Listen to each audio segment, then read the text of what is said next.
in the distance. Now we're dropping these locks, just the boys in the wheel to cash big.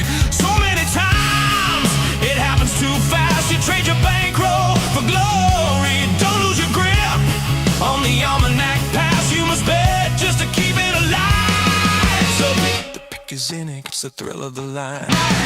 Dialing up to the challenge of the books, and the last known survivor stalks his edge in the night. And he's watching us all. The pick is in. Face to face, out on the air, hanging tough, staying sharp.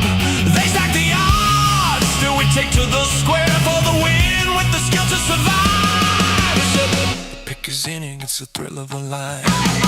Dialing up to the challenge of the books, and the last known survivor stalks his edge in the night. And he's watching us all. The pick is in.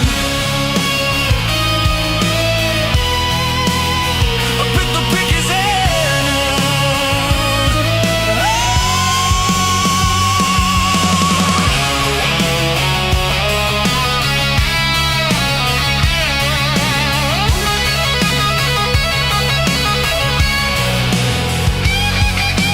Rising up, straight to the top, had the guts, got the units, went the distance. Now we're not gonna stop, just the boys and the will to survive. It's pick is in, pick is in, pick is in, pick is in. The pick is in, it's the thrill of the line. Rising up to the challenge of our rival, and the fix might be in, but we're calling it right. Haywood's almanac, Jonah, Snoopy, the fight is the fix in.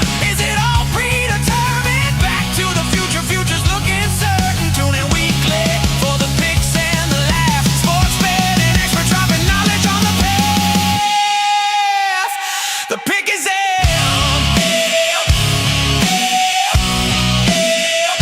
The pick is in.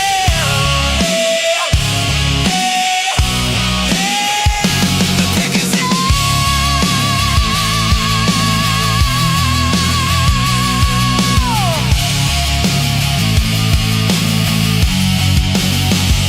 The pick is in. Pick is in. Pick is in. Pick is in.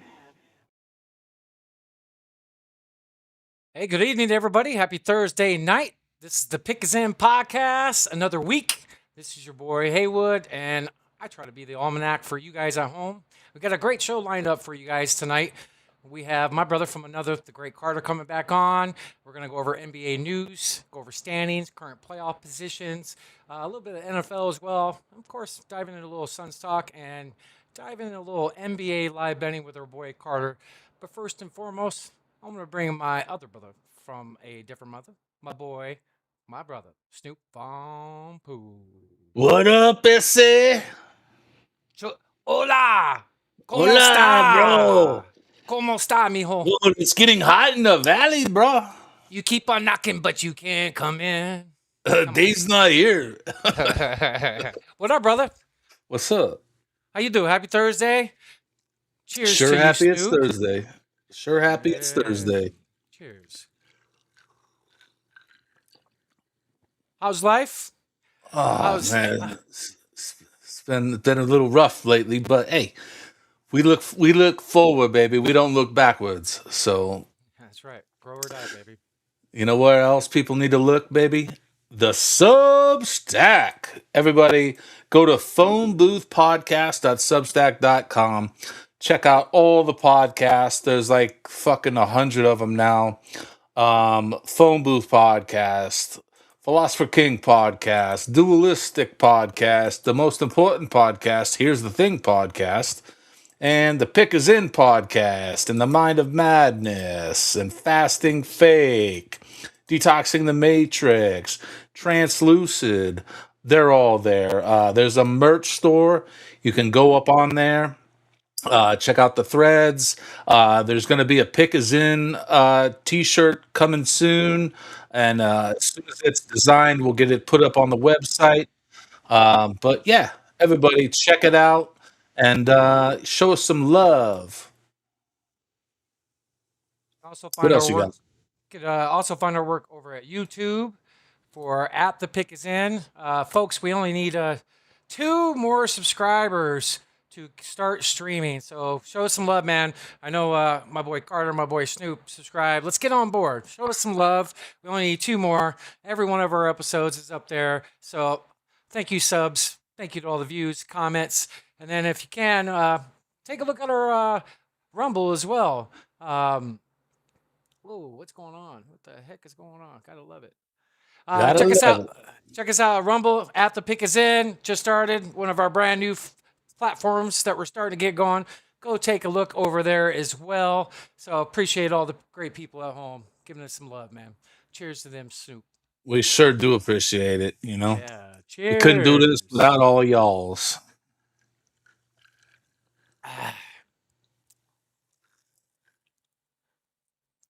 So What's up? without further ado, brother, let's think it's about time to bring our guest up. My boy Carter's been gone for a few weeks. Love to have him back, guys. Been on a heater, tearing it up. So a big applause for the one and only Carter from Odds Are Podcast. What's up, gentlemen? What's up? Hey, Cheers. back. Yeah, Cheers. cheers. What's up? Salute. And if cheers with us at home, folks. Yeah, tasty beverages. Yeah, appreciate you guys having me on. It's been, Welcome it's back, been a brother. bit. Yeah, of course, man. Thank you. Appreciate you. Snoop, you see a shirt? Yeah, that's some hardcore shit right there, boy. Yeah, man. My cup's in the way, but this is hardcore scene back in Boston, about 85, 86-ish, probably. Gangrene, Slapshot, Jerry's Gangrene. King, Oh, wow. yeah, Were you back in the day. were you a fan of Bad Brains? Love Bad Brains. I got a T-shirt. Yeah. I've I saw have a Bad T-shirt Brains too. couple times. I love them, dude.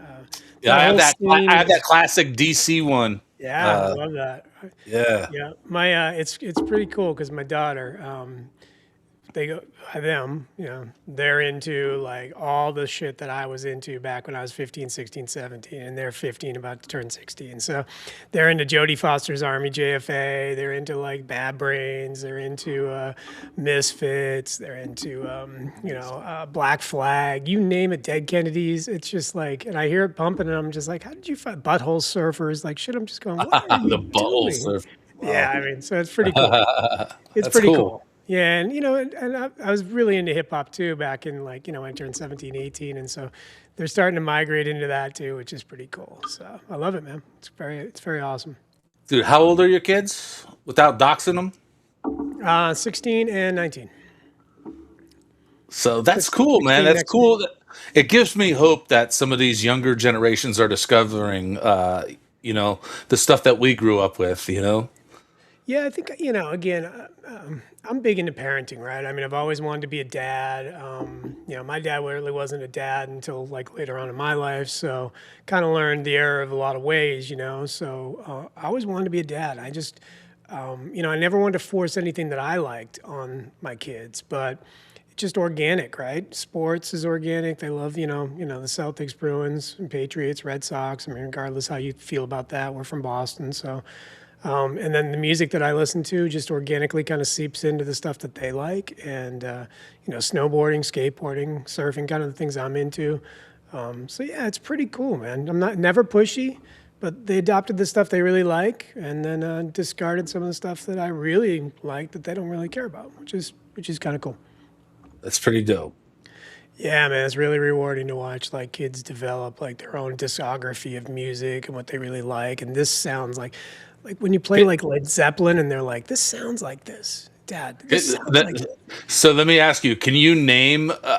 So you got 2 kids. Can you name 2 of the groups that they listen to? 2 groups they listen to. They love And one for each kid. AJR from my son. What the hell is loves- AJR? Google it. Yeah, I'm gonna have to. And then for my daughter, I mean, she likes kind of the stuff that I like. She's really into The Cure. They're really into The Cure Oh, that's and things cool. like that. But yeah, I mean, so those are 2 right off the bat. Dude, you guys mentioned a bunch of those bands. I only recognize a couple of them. I'm missing out. My God. I am missing out. Man. What I like is I'll have a playlist on, in the car, and I watch them go to their phone like, holy shit. And they add it to their playlist. Like dad's got so, you know, I'm not tooting my own horn, but when the kids come over, it's like we're kind of listening to the same music as their group, which is pretty cool. The dad knows all even the modern stuff, you know, like the stuff that's just popping right now. So kind of like that. I like to know what's hip and like to go down memory lane to compare it. This sounds like this. Do you think so? And sometimes they look and go, no, that's fucking not even close. I'm like, all right, to me it is. Other times I'm like, yeah, that's similes right there, isn't it? Isn't that close? But dude, we should do a music podcast. Yeah, We let's should do we should it. do I'm it. down. I'm down. Dude, hey, let's go. Yeah, I'm totally We could down. talk music for hours. People aren't. Yeah, people. Yeah, that'd be awesome. I got time this weekend if you do, Carter. Dude, I got 16 and 19-year-old that are one's about to graduate. Oh my god. Well, you know what's funny is like my girl will always like play music for me, and I'm like, "What the fuck is this? I've never even heard of this." And she must get it from her kids. You know what I'm saying? I'm like, what? Where's this new stuff coming from? Like, there's so much music out there that is undiscovered and even is discovered, but still doesn't get the notoriety that maybe it deserves. You know, there's a lot of good stuff out there. But Yeah. you know, like I talk about on my podcast a lot is the AI stuff.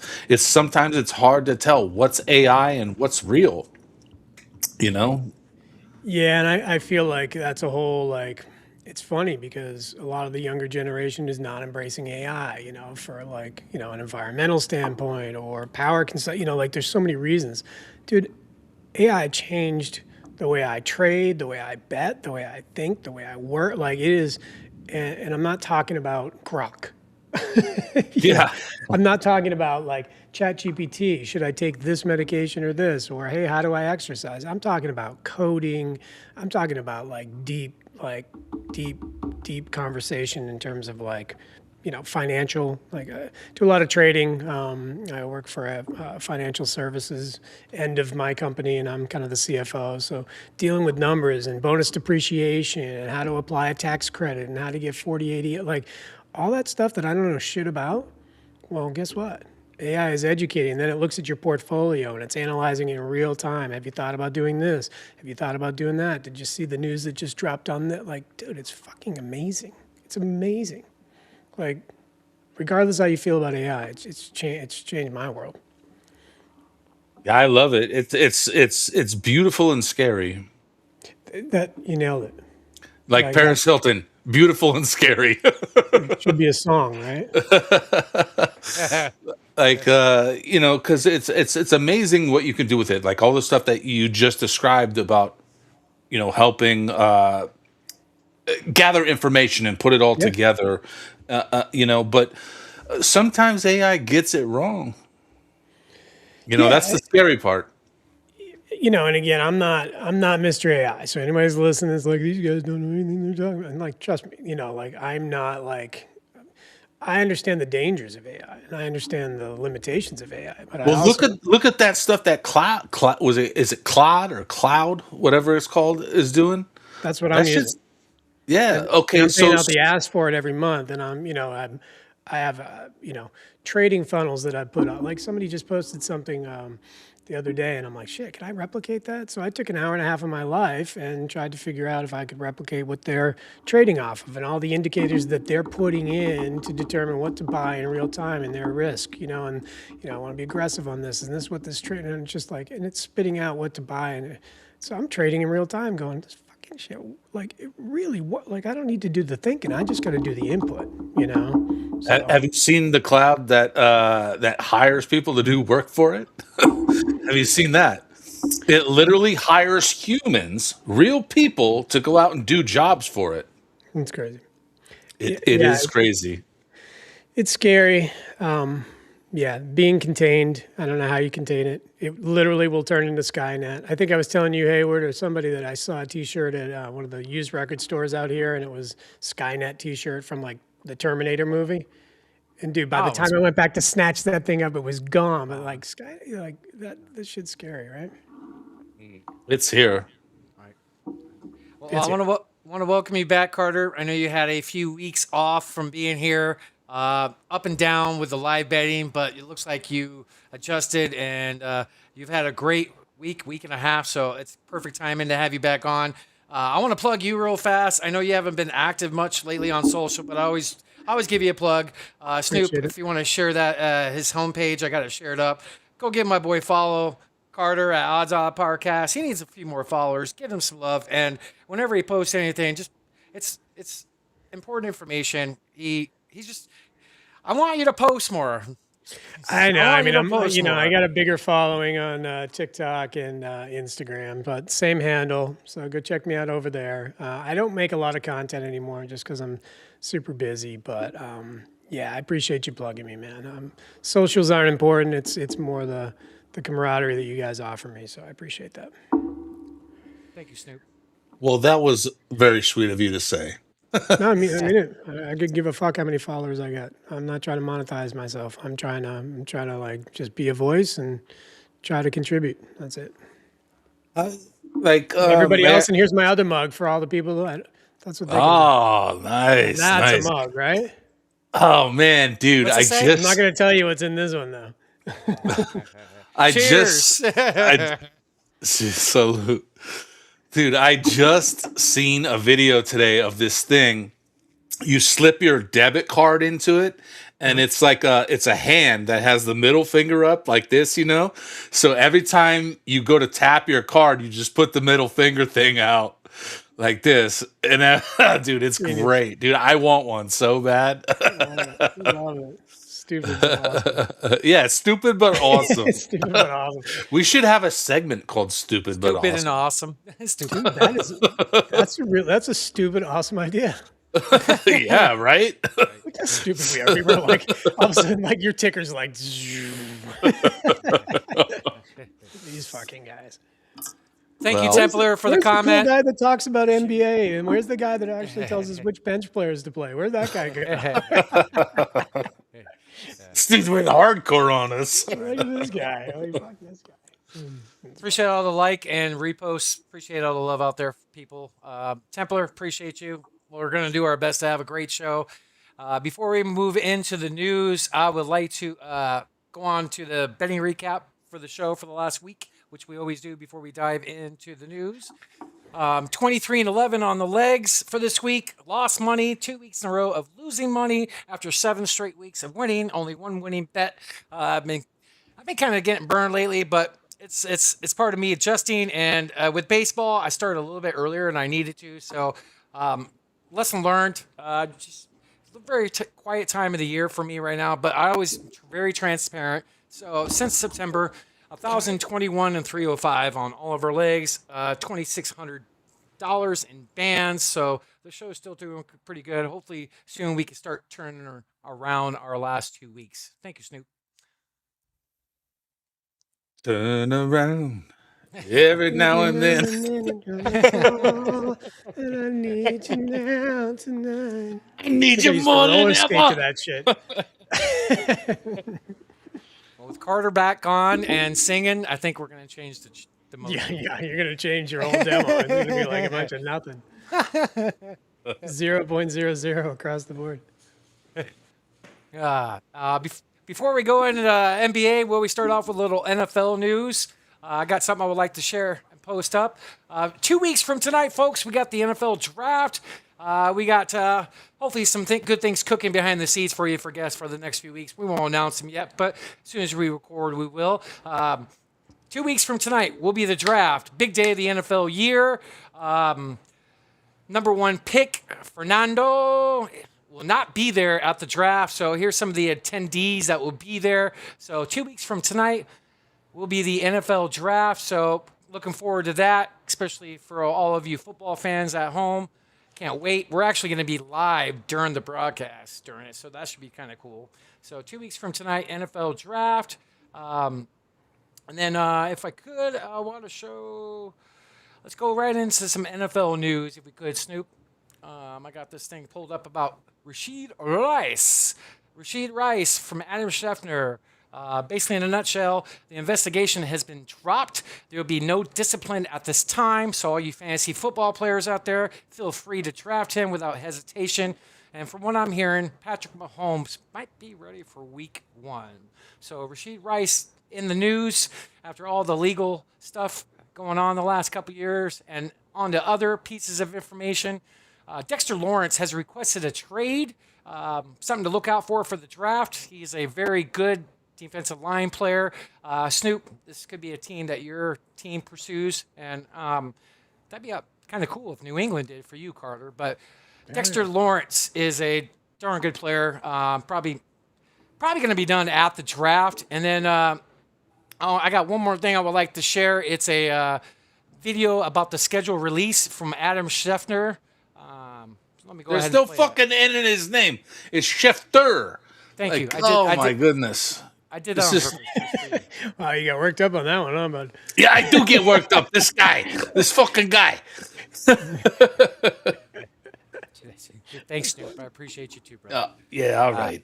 We good? Play Adam Scheffner's video. Sunday or specific games that he's calling throughout the season. He said his favorite sporting event, if you call it that, is the NFL schedule release. And I started thinking about it a little. Yeah, he did. When can we expect that to be released? Do you have any idea? Yeah. Well, again, the NFL has, like it does with so many things, has made a great job at turning that into an event. Circle your calendars for the week of May 11th, which usually is the time that the NFL schedule comes out. But I would think that we'll get a schedule release announcement sometime around May 12th, May 13th, May 14th, somewhere between Tuesday the 12th and Thursday the 14th are the days that I currently have circled on my calendar, locked in, that I'll be doing a TV show one night.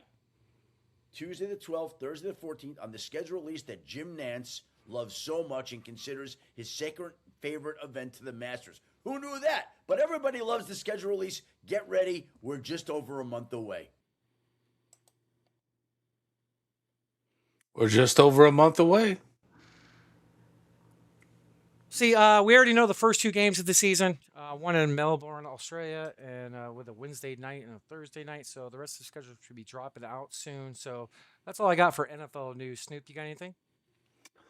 For the NFL, I got just one little thing to pull up here. The Department of Justice has opened an investigation into the NFL. The Wall Street Journal reports that the Department of Justice has opened an investigation into whether the NFL has engaged in anti-competitive tactics that harm consumers. The nature and scope per the report is currently known, but the DOJ and the NFL declined to comment. The article focuses on Sports Broadcast Act of 1961, which gives the league an antitrust exemption when it comes to the negotiation of TV rights. So basically, what they're saying with this is that they're fighting what's going on right now.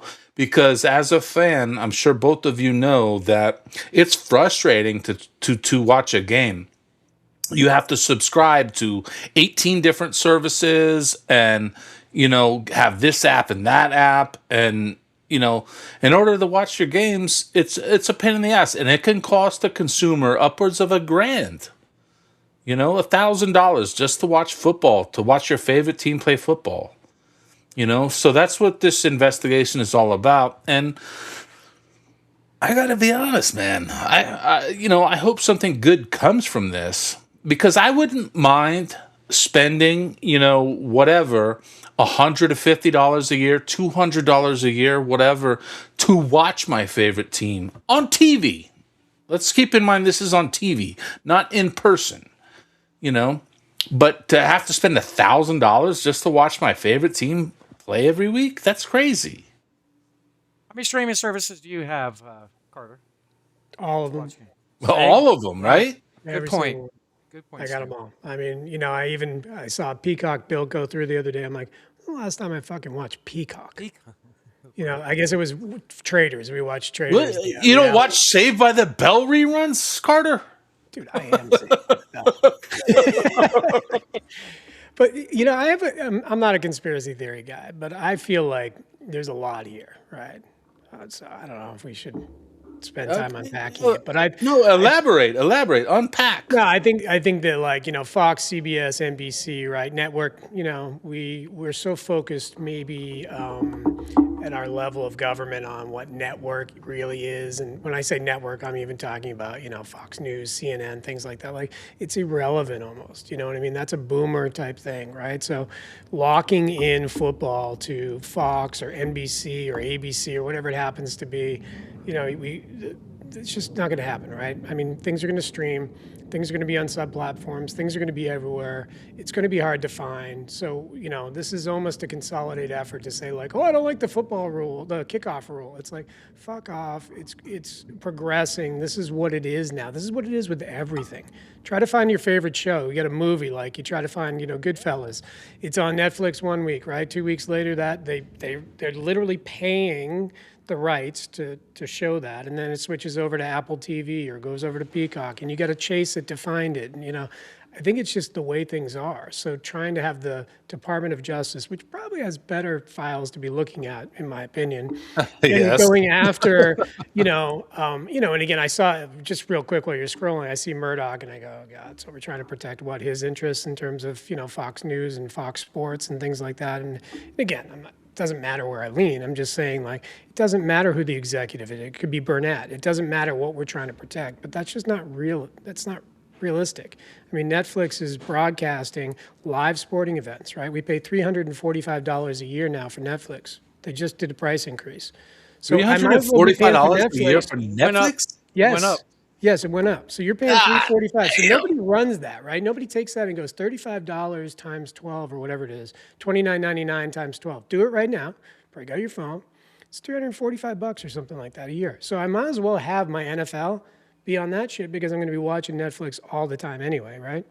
And I might as well have it on Amazon too because I'm going to be paying for that anyway and having that. Honestly, YouTube TV, the only thing I'm going to be using YouTube TV for is the ticket. I wish that would kind of almost go away. I mean, That's so I don't mind that live sports. That was the most ridiculous deal I ever heard. The deal they made with the YouTube was absolutely ridiculous. I mean, I had YouTube TV before, to be honest with you, Snoop, and I really enjoy it. Like, I like the user experience, the UX. It's no different than DirecTV or Dish Network or Cox Cable or whatever cable company. But when it came out, it was what, $39.95 or something? And now I'm paying, without the ticket, I'm paying $80-something. Yeah. $84 or $89 a month just for like what? Cable, like, again, right? So I'm almost contradicting myself, but I need my live sports. But what I'm saying is if it's consolidated on Netflix or Amazon or Apple, I'm down. Like, I'd rather be over there. How beautiful would it be if the NFL did their own thing and said, you know what, pay us $29.99 a month and you get every game. Pay us $14.99 a month and you get your team's games. You know what I'm saying? So, like, if you just want to watch the Bears games, you could pay a specific price. If you want access to all the games, you pay another price. I mean, how much more beautiful would that be? They could still make all the money in the fucking world, Which brings me to my next point. Drop your subscriptions and go to phoneboothpodcast.substack.com and watch all your podcasts. Straight up. That's pretty funny. So something needs to be done because it is kind of getting out of hand. I wouldn't mind just one outlet to get all sports and paying whatever. It's pretty ridiculous when you follow the money, man. Follow the money. Yeah. I mean, everything's a contract. Everything's special interest. Everything is where the money is coming from. Everything, including TV contracts. I mean, so at the end of the day, we as consumers could want it a certain way, but we're going to have to take it the way that it's given to us, or we're not going to be able to watch. I mean, that's just, I feel like the bottom line on all that, right? We are locked into YouTube TV as NFL fans. Period. End of story. No, not me. No? You don't? No. Do you pirate it? No. How do you... I got a VPN and the dark web. And again, I lived in Hong Kong and China for a long time, so we had to do, you have to have a VPN and you have to find things that are, accessible. Yeah. So yeah, I feel you. Dude, there was a way back in the day where you could get the NFL package for free if you lived in certain countries. It's crazy. A lot of service members used to do it. They'd be stationed in a country and then they were able to get the package. Snoop, didn't you help create the black box back in the day? I'm serious. You did. Doxing motherfucker, you. I didn't help create it, but I did help sell a lot of them. I'll leave it at that. So I think you know what? If I come on from the next show, whenever that is, I know kind of where it is, but I have my pirating device that we used in Hong Kong, and I'll show you this thing. It's probably very similar to what you're talking about. Is Looks it almost called like an RFT? Is it I don't know. a It looks almost like an Amazon Echo, but skinnier. okay? And you plug it in the, again, this was shit, 10 years, 15 years ago, and you plug it in the back of your TV, right? And this thing, I get everything when I was in Hong Kong via their satellite. I'll show you this. You'd be like, oh, I know what that is. Yeah, probably. That's fun stuff. Yeah, for sure, brother. What else you got, Haywood? That's it for football. You got anything else for football? I don't think so. I think that was all I had for football. I got a little bit of basketball, but yeah, that's it. Let's go into the standings and playoff picture. So let's see here. All right, so I got the current standings coming in tonight pulled Right. up. Great source right here, by the way. The NBA League Pass website's actually a really good website, just not just to watch your games, but for like stats and everything else. And it's a pretty good website. So OKC is the number one seed, I believe. What 3 years now in a row? 9-1 in their last 10. San Antonio's still hot. I'll talk about this later down in the show, but Denver is 10-0 right now. Lakers have fallen off a little bit, but they're still at the 4 seed. So all the seedings are pretty much set. It looks like I don't think anybody can move, with the exception of like a Portland Clippers. Us Suns are in the 7th, and we locked that up last night. So that's what we got in the Western Conference. I'll scroll up to the East. Cade Cunningham returned yesterday, played 26 minutes, fresh off a collapsed lung. So that's big news for them. They didn't fall much off when he left for the last few weeks. So they're the 1 seed. Carter's Boston Celtics are locked into the 2 seed. Let's go. Let's go is right. Let's go. And then New York is the 3 and Cleveland's the 4. They're fighting for positioning right now, going into the last couple games of the season. This is the last week of the regular season. Find a bench is what they're doing. That they do, right. So we got the East over here. Things are pretty much locked in now. Snoop's Miami Heat needs Philly to lose to move up if they want to, but it looks like they are pretty much in, and all the seedings are locked in. And then I'm going to go over to the actual playoff picture and what it looks like over here if this thing can load up. So nothing's really changed since last week, Snoop, as far as the matchups go. Pretty much everything's set in stone, just between, I think, 4 and 5, as I mentioned, the East, and 8 and 9 over in the West. The only things that left to figure out. So right now, the Suns are opening up with a playing game at home against the Clippers. Lakers in that 4 seed with the Rockets. This should be a very good matchup, actually, if the sides are healthy, which we'll get into. Nuggets T-Wolves. Now, the Spurs are sitting in that 2nd slot. So for our Suns, Snoop, that playing game, if we lose, we go to the OKC side of the bracket. I don't want that. We want to play the Spurs, in my opinion. So anything that pops off for you guys when looking at this? Go ahead, Carter. No, man, I'm intrigued. Like, I like the Cavs and Hawks. I think that's going to be a good matchup if that sticks. I really like both those teams. Hawks have been playing really well. Raptors, I enjoy watching. I think they're a deep team. I think they got a lot of redundancy, but I think that should be a pretty good matchup as well. I mean, I'm more focused on the East because I'm more familiar with the East, but Hornets are fun to watch. Heat, I'd probably watch paint dry, but, sorry, Snoop. All right. But yeah, when you come over to the West, man, I mean, I don't know who's going to get around the Thunder. I don't know who's going to get around the Spurs. I just don't. I mean, watching the Clippers last night and the Suns last night, sorry, they're good teams. I enjoy the Suns. I think they're pretty deep. So yeah, Rockets, I don't know. I'm not a big Rockets fan. And Lakers, I have no idea what's going to happen with Luke out. I'm now talking about bringing, what is it, Westbrook in or something? I mean, like, what are we doing? I don't know. But Rumors yeah, of it, yeah. There's rumors of that. We'll talk about Luka in a little bit with the injuries. Yeah, cool. But I personally want to play the Spurs than go in that OKC bracket. do you? I do. I don't want to play OKC. I just don't. Yeah, of course.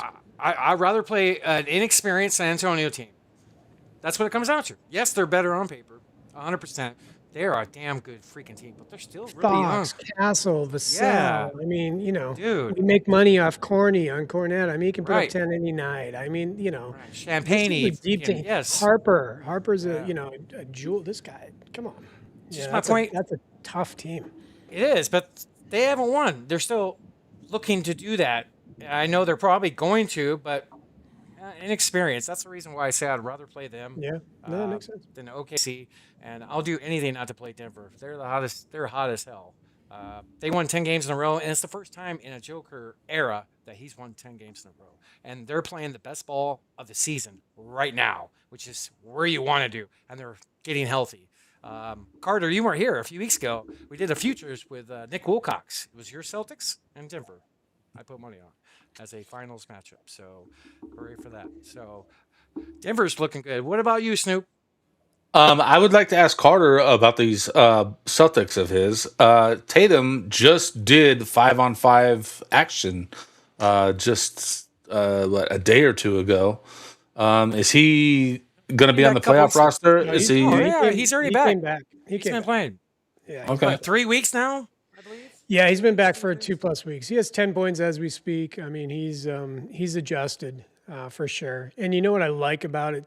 To if you want kind of an overview of what I see, he's deferring to Brown because he knows that Brown got him there. And that's the sign of like teammates in a team to me is the superstar comes back and goes, dude, Brown got us there, right?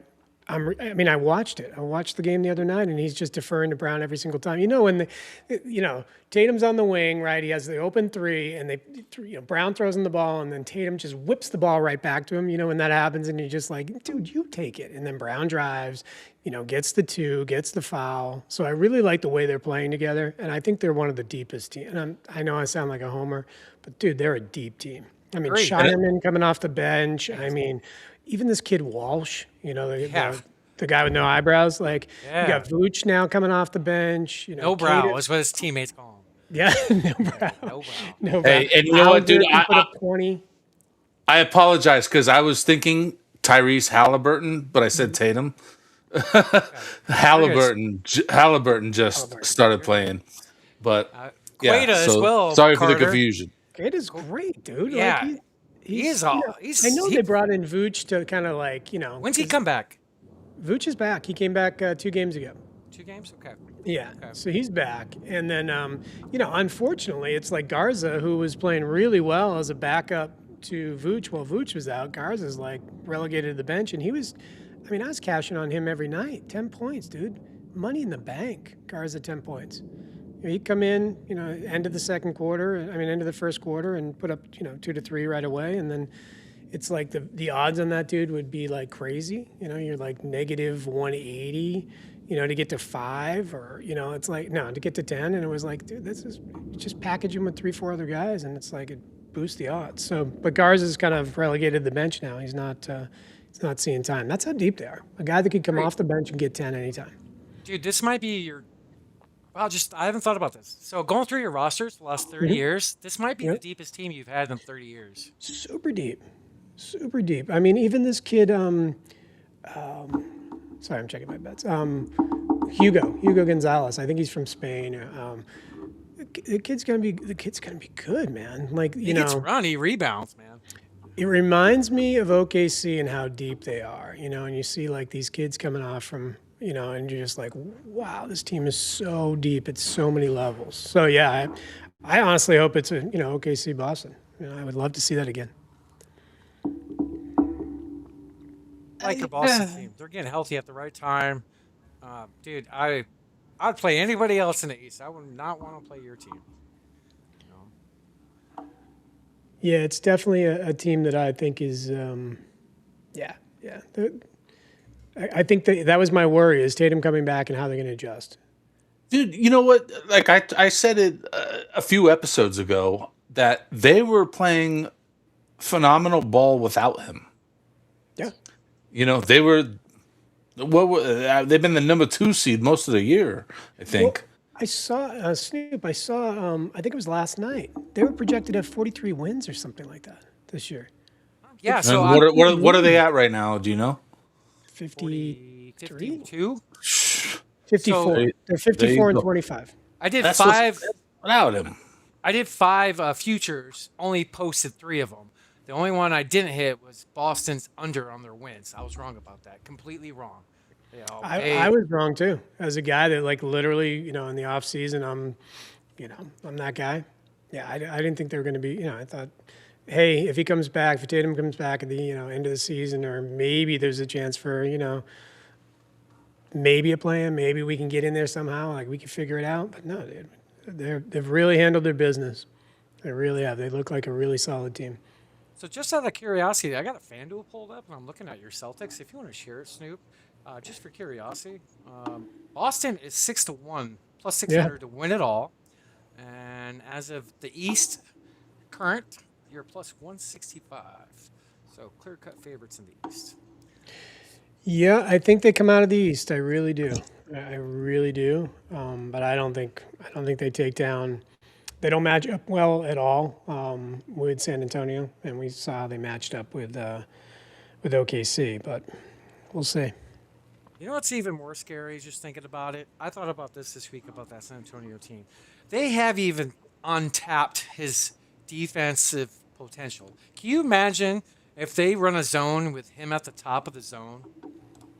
Like just little things like that of coaching. Like he could play. He's great on defense, great on offense. He could play any position. That team's hard to play against. So they match up tough against most teams. Yep. Definitely. For sure. So just kind of curious with the odds on that. So just wanted to bring that up. But in other news that we have, we were talking about Luka earlier. So that's some of the big news in the NBA. Luka Doncic is out indefinitely due to a left hamstring. This is per Shams. This is pretty big injury because he was arguably the best player in basketball the last month. Him and Joker. So that's huge news for the Lakers. And then I got a little video I would like to pull up here talking about Luka. Here, I'll play that in. Let me see if I can share that. Working on productions. Bear with me. All right. Okay. So I got a video I'd like to talk about with Luka and getting treatment. Apparently, he's in Spain right now, getting treatments. Yeah. Luka? Yeah, he's in Spain, and apparently stem cell treatment might be what he's getting done. And then Austin Reeves also got hurt. So big blow to the Lakers. Let's take a look at this video. What is the level of optimism that Luka could be back at some point in the playoffs? Look, the expectation around the Lakers right now is both Luka Doncic and Austin Reeves will be sidelined indefinitely going into the playoffs. But we got a new wrinkle going into this week, and that's what I reported last night, and I can further report here today. I'm told Luka Doncic is currently in Spain. He traveled there because he's undergoing an injection procedure in that grade 2 hamstring area to see if he can promote healing and at the end of the day expedite his return process. He's doing everything he can to make it back out on the court. We know a grade 2 hamstring strain typically falls between 4 to 6 weeks. He's doing everything he can to see if he can push that timeline up just a little bit, and we're still not sure exactly how this treatment goes. Does it work? How much does it speed everything up? But that's what he's doing. He's in Spain. Austin Reeves is a little bit of a different card. 4 to 6 weeks, he's out. He's got a grade 2 oblique strain. And so that timeline essentially would sideline him a majority, if not the entire first round series. The goal is for both of these players to be back. JJ Redick has said it. We just have to extend our run in the playoffs to try to get both of them back. What is the level? So that's pretty crazy. He's getting stem cell treatment. It sounds like. Snoop, did you hear about that? Well, I don't know if they specifically said what treatment he's getting, but I would assume that's what he's getting. And it's fucked up that in the U.S. here we're not allowed to get stem cell treatments. It sucks that all these people have to leave the country to go get these treatments in other countries. A lot of athletes. It just goes to show you how fucked up the medical system is in our country. You know, so I don't blame him. I would too. If I was in his position, I would absolutely go over there and get the treatment that's working. You know, these stem cells are amazing. Yeah, I agree with you. I don't understand. You know, again, I do understand why we can't. You know, Yeah, but it's fucking. It boils down to fucking money, and that's what sucks. that's why you're. Yeah, let's not get started on ACA and healthcare. Why my insurance doubled, and you know, like everybody's got to make. You know, but Oh yeah, I shit, mean, you got insurance? You fancy? it just doubled. I'm not cheating you. Like it's crazy. You know, we got a family of 4, bro. It's not cheap, right? But long story. Like you were saying, you know, stem cell. Even Dan Patrick. I listen to Dan Patrick a lot. He's like I feel like he's one of the godfathers of talk radio, right? And you know, he had to go to Colombia, I believe, to get stem cell because nobody would treat him here for his shoulder. And you know, he's a new man. I got a friend. His name's Clayton. He's, full disclosure, one of the Bachelor guys, and he got stem cell out of country. Oh, we talked to a Bachelor guy a few weeks back. Did you? Who'd you talk to? Joe Cirillo. Oh, Joe Cirillo. There you go. This is Clayton. Clayton, so he's one of my boys, and he went to Mexico. We've heard about quite a few athletes over the last few years leave the country and get work. You know, Christian McCaffrey in the NFL last year, right? Was it last year, the year before? Right. Other players, heck, didn't like Peyton Manning years ago with his neck get some treatment in Europe, like after surgery? So, is that the doggy DeLorean? That's Coda. Yeah, that's Coda. Coda. That's Coda Kong. He's being a pain in the butt over there. So if you guys haven't noticed, Carter's got a new name for us tonight. King Kong don't got shit on Carter. You don't get that shit on me. But check this out. I got an interesting stat to show about the Lakers. Yes, ever since I talked shit about Luka a few weeks ago, they've been on a tear. Check this stat out, Snoop. Against top 4 teams in the NBA, the Lakers are 1-10 against them. That's pretty telling. And then check this one thing out. So Luka being out, he only has 64 games. He can't qualify for awards. So he's done for the season. And then just to go on to some other players that are ineligible for awards, the likes of Devin Booker, Kay Cunningham, LeBron James, Giannis, and Anthony Edwards. James. Yeah. These guys are all ineligible for awards for that 65-game rule. So any thoughts on that, guys? Yeah, I think even Wemby has to play one more game to qualify. One more, and then he's gonna play tomorrow night or Sunday's the last game. There's no games on Correct. Saturday. So this is brand new news. Luka filed 4 hours ago an appeal. I guess 2 of the games he missed just to see the birth of his new child. Oh, I got you. So he's trying to appeal that. But I kind of don't like the 65-game rule. I like what it tries to push onto the players, like make them play. But it starts from the top with the tanking. No, I think. Yes. And I think it will filter down and domino down. Honestly, if a guy plays 64 games and he's the 2nd or 3rd best player in the league, he should be able to be on All-NBA. You know, like just an example. Think about All-NBA right now with the criteria of 65 games, right? You have SGA, Joker. Who else is going to be on there? Jaylen Brown, I would say. Yep. Kawhi could be on there. But, like, we have a lot of great players that are not eligible for it. I don't mind a threshold. I think it should be minutes, but that's just me as a better. That's a good I like minute thresholds. Even I think Wemby has to come back, and I didn't read into it. I heard it on the broadcast, and they said he has to play one more game, and he has to play 20 minutes of that game. So I don't know why that is. I don't think is there a minute 20. threshold currently? That's what they said. He's got to play one more game, 20 minutes in that game. Well, I don't heard think that. there's a total. No. You know what it is? So, okay, it's a 65 game threshold. You have to play in 65 games. But what's considered playing in a game? You have to have so many minutes to play in a game. So maybe he's got to play the 20. 20. Right, that's what I'm saying. Yeah, so he's got to play the 20 minutes to get the full game credit. And, you know, that's a tough one. It's a tough one because, you know, there should be a threshold. 65 games, I think, is more than fair. You know, 17 games or 16 games, I mean, that's 4 months almost, isn't it? Or no. That's a month's worth of games. So is provided you don't have a season-ending injury. I mean, I like this thing, Carter. It's kind of like that. Yeah, I like the minutes. Just and I think the minutes should be. As a bettor, and we could go way deep on this, right? You just see some fucked up shit, and even yesterday, sitting the bench. I forget who.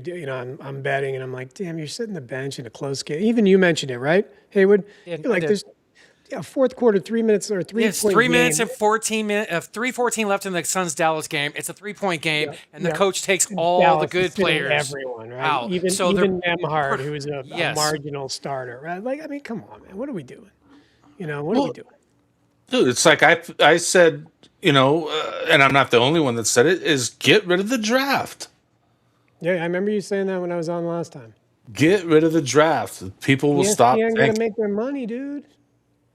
You gotta put that on TV. Like, we gotta open envelopes. Disney. How about we gotta that? do Fuck halftime Disney. shows. We're opening the envelope. Here's special executive Bob Murphy to open the envelope for the San Antonio Spurs, and with the 14th pick, everything goes back to money, man. Everything goes back to broadcasting, programming, money, commercials. Like, it's. I know this guy over here made me spend $1,000 to go to Vegas to watch the NFL draft one year. Dude, And that's not even counting gambling. That's just what it costs to go. You just pencil in 1,000 in losses for gambling.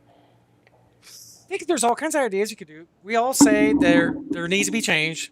Hopefully they can get their shit together and come out with a good idea. You could take and implement all kinds of ideas. Doug Franz was on, 2 months ago? He was like, just have a March Madness in NBA. Every team make it. And just do like a play-in for the bottom 16 or something. I remember us talking about that. I like that. Yeah, idea. I kind of like that idea because you teams will play to win. I think you said something really important, Hayward, that you probably didn't even catch it, right? There's tiers, right? There's tiers in everything, right? There's tiered players, right? So you qualify for tiers, you get ranked into a tier, right? So your tier is A, B, C, D. I don't care how, A, B, C. It doesn't matter how but you're in these tiers, and those tiers have qualifying minutes, games, that they're required to. So somebody like, Potter from Indiana, right? I mean, he's a tier C3, C player or whatever. His qualifications to move up to tier B. And this is how agents, and we start monetizing people, right? In terms of what their contract is worth by their production. So now I'm a money and numbers guy, right? So I look at it like this works into an algorithm, right? So what's your production output over X amount of minutes played, right? And what's that value? So the value is you're penned as a B player based on this ranking, right? To move to an A means you got to do X, Y, and Z, and you got a better contract. But that goes into the minutes played, and then they want to play minutes, right? And then you're really going to be leaning even harder on the coaches that are like, I just feel it's all symbiotic. It all works together. Like, we got to change the way we look at that. We literally opened up the conversation with that by like AI. So why are we not looking at sports and how do we rank people and start being a little more fucking creative than, this 1950s, like, I got 9 guys. There's 5 starters. We have a 6th man. Like, we don't even have positional basketball anymore. What are we doing, right? So I think we just got to start looking at things more in terms of production, output, and that works into earnings. And while I haven't figured it out, if you said, hey, by the next show, figure it out, I'll fucking figure it out for you. I'll come back with something. Do you know what I mean? Like, there's people much smarter than my fucking ass that do this for a living, that make millions of dollars, that can figure out how to make this work, get the agents on board, get the shoe companies on board, get the teams on board, get the arenas, get everything on board that everybody's making fucking money off this, and then it works. Because I'm going to tell you, as a society now that's built on betting, where, 63% of on-college kids now are betting through an app. I'm not talking male, female. I'm talking 63% have downloaded and bet through an app, right? Think about that. It's changed everything. So when, Potter gets 10 points in the first half and then in a close game, his ass sits for, the entire second half, or, they don't play him during a close game, we have to have some ramifications to that. And if the player and the agent are basically saying, dude, why didn't you play me? I need to move up to that next tier, that next ranking, or whatever it happens to be. That's putting the accountability back on the coach to be playing the guy, or he ain't signing there anymore. And Snoop, I want to. Snoop said this last week, Carter. He was talking about getting rid of the draft, which I actually Yeah, I like that love it. idea. I love it, but the NBA won't do it for money. But then we talked about, what if there's each team had the same amount of draft cap to go get these players in that draft? Give each team $10 to $15 million. You don't have the bigger cities and markets able to spend more. Just give everybody the same amount of dollar amounts to sign these players out of college or whatnot. That's just a good idea, but something needs to be definitely done for sure, because the NBA attendance is down the last few weeks.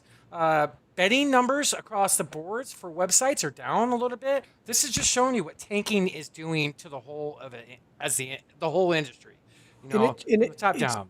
You're right. And I'm going to be honest with you. If you don't change the way you bet, especially now during silly season, if you don't change the way you look at things, I was talking to Joel today at the car wash, right? Dude, I'm a pregame bettor. I get my ass handed to me. There's injuries. I'm like, I started giving him like, here's how I look at things. I look at shot volume. I don't play players. I look and I go, what happened in the first quarter, right? Who's got the shot volume? Who's the ball working through? And, it's like, I didn't think about that way of looking at things. It's like, you got to change the way that you're looking at betting nowadays based on the way that the rotations, and not just this time of the season. I'm talking about betting in general. You got to recondition yourself that live betting, I get it. It's hard to do.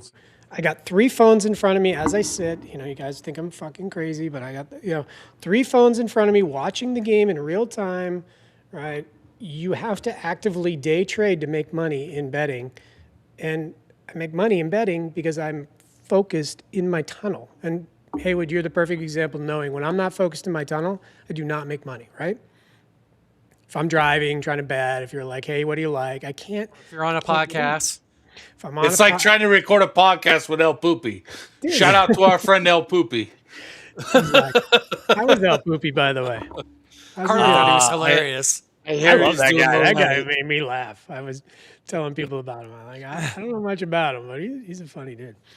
Yeah, I don't know much about him either. But I'll tell you this, man. I'm just saying, like, things have got to change. And the minute you start seeing DOJ or Senate investigational hearing or this or that, that is not the fucking answer. The answer is not having the government step in to regulate things. The answer is police yourself, get your shit together, get on board, because if the government starts policing what you're doing, there's going to be so many limitations and people are just going to stay the fuck in college. I mean, I was listening to... Go ahead, sorry, Carter. No, I was listening to Danny Hurley today, and he was talking about, hey, why should his juniors come out? Because they're going to make more money next year. And while he can't promise them a starting job, he can promise them money. And that's more than they're going to be able to get as a 15th player drafted for the NBA that's going to sit on a bench and not get the development time and not get coached the right way. He's like, I'm going to put time into the first guy all the way down to the 14th guy. And that's what they're going to get out of me. And, that's a reason to stay in college. So that devalues even the NBA, right? I mean, because you're not getting young talent. All the good guys are staying. And, yeah, man, I just don't understand why we just kick the can on everything. Kick the can on everything. At least baseball, I know baseball is boring as shit sometimes, but at least we're doing shit, right? Doing so, yeah. Putting a man on second. I know you don't like that, but we're putting a man on second, right? Now we have auto balls in second. It's just like tennis from 20 years ago. Tennis has had this shit. Or soccer. Like, welcome to the 90s. Do you know what I mean? Like, we can actually see where the ball's hitting. Like, do you know what I mean? With the way technology is, it's time to advance. Like, I've always said this the last 10, 15 years, the NFL should have chips at the end of each football inside of it for the markings and, instead of doing the chains, which they took away with, just little things like that. Like, But you guys see? Go ahead. Just coat the whole ball. Yeah. Right? Coat the whole ball. Like, don't tell me that we can't. I'm not a smart, dude. All right. You can coat the whole ball and figure out where the ball is to pass a line, right? Listen, there's already conspiracy theories about magnets in the ball and controlling how the ball goes. Now you want to make them all electronic so anybody that can hack it can control where the ball goes? Okay. All right. I'm just saying. The squirter came through. Sorry, we couldn't send them to get that one. That one got through our golden duck. Come on, man. I mean, shit happens. It's like, I feel like we have to evolve as a sports society to keep up with the Joneses. I just feel like we've made so many excuses. The umpire, Yeah. His little fragile ego needs to say, "Hee-haw!" Like, no, dude. You know what? I want the box. I see the box. I don't want to get on social media and argue about the ump that doesn't understand that that ball is inside a box or not, or whether that ball crossed the first line down marker or not. Do you remember when they used to keep the little index cards, and they used to put the index yeah. card Oh, between the yeah. football and the line? What are we doing? Right. Like, and now we're finally like showing a line. I mean, it just seems so antiquated that it's like 2026 and we're showing a line now with like, oh look, it's near it. Like, I mean, haven't we had this technology forever? So I understand what you're saying, Snoop, but just I don't buy into, like, I don't know, man. You know, football is going to be where the football goes. I mean, there's enough. It's an entertainment organization, you know. WWE 2.0. All right. Hey, did you guys see the Kings Golden State game the other night about the fouling with the tanking? I saw tanking take to a whole nother level with this game the other night. Did you guys see this? I got a little clip, Snoop, and I want to show the folks at home. So it was the Kings Golden State game. I got it shared up here. Let me know when I'm ready, Snoop. You're good. Yeah, so it was 3 minutes and 15 seconds left. The Kings are a tanking team. Golden State made the plan, right? The Kings are up by 1 at the... That's to a whole nother level, fellas. Like, you're up by 1, 3 minutes left. Yeah, you're trying to lose so you get a better draft pick. You purposely foul the other team on defense to put them at the free throw line. I've never seen that before. No, it goes in line with everything that we're saying. Yeah, know. dude. This is... There has to be, if there's no accountability with everything, and Hayward, you know me pretty well. If I tell the kids to come home at 12 and they come home at 12:01, you're going to get a warning. They come home at 12:05, you're going to get another warning. They come home at 12:10, they're not coming home ever. Like, we're not doing that. There's no going out. There has to be accountability for actions. So if there's no fine, if there's no reprimand, if there's no letter, like, then it's almost carte blanche that you can come home at 12:15, 12:30. Like, you can do whatever you want, right? So what was the repercussions out of that? What happened? So here, I'll show you in a second. I got it right here. The NBA already shut it down. Nice. Thank you. What is the league doing to investigate this? Does Draymond's Green comments, players talking about this, escalate things at all? I'm told the NBA is investigating this situation, this foul that took place with over 3 minutes left in the game to Seth Curry. But King sources tell me that, listen, Doug Christie just made a mistake, a strategical error. He thought he had a foul to give with over 3 minutes to go to get minutes left. He felt like he had a foul to give. He did not have a foul to give. So the Kings side is saying that this was a mistake building. The Kings are 7-9 in their last 16 games. Okay. They were the worst team in the NBA when they went on this 7-9 run. Now they're around 4-5 as far as worst teams. So if they wanted to, quote unquote, tank, they could just continue to lose. They have been ravaged by injuries, I will say. They're obviously not a premier basketball team. Sure. So it just goes back to get rid of the draft, right? Yeah, I agree with you on that. Great point, Snoop. I mean, Great point. When you said that a few weeks ago, my takeaway from literally almost the whole podcast was that's pretty brilliant. I mean, other than the programming aspect of it and the fact that it's a made-for-TV event. We lose one night of programming. Yeah, but think about all the promos that run. And Snoop, all the... how about this idea? Get rid of the draft, have an event for every team with $15 million to sign all these college athletes and put it on TV. It'll be like a combine, almost like the NFL does. That'd be kind of cool, actually.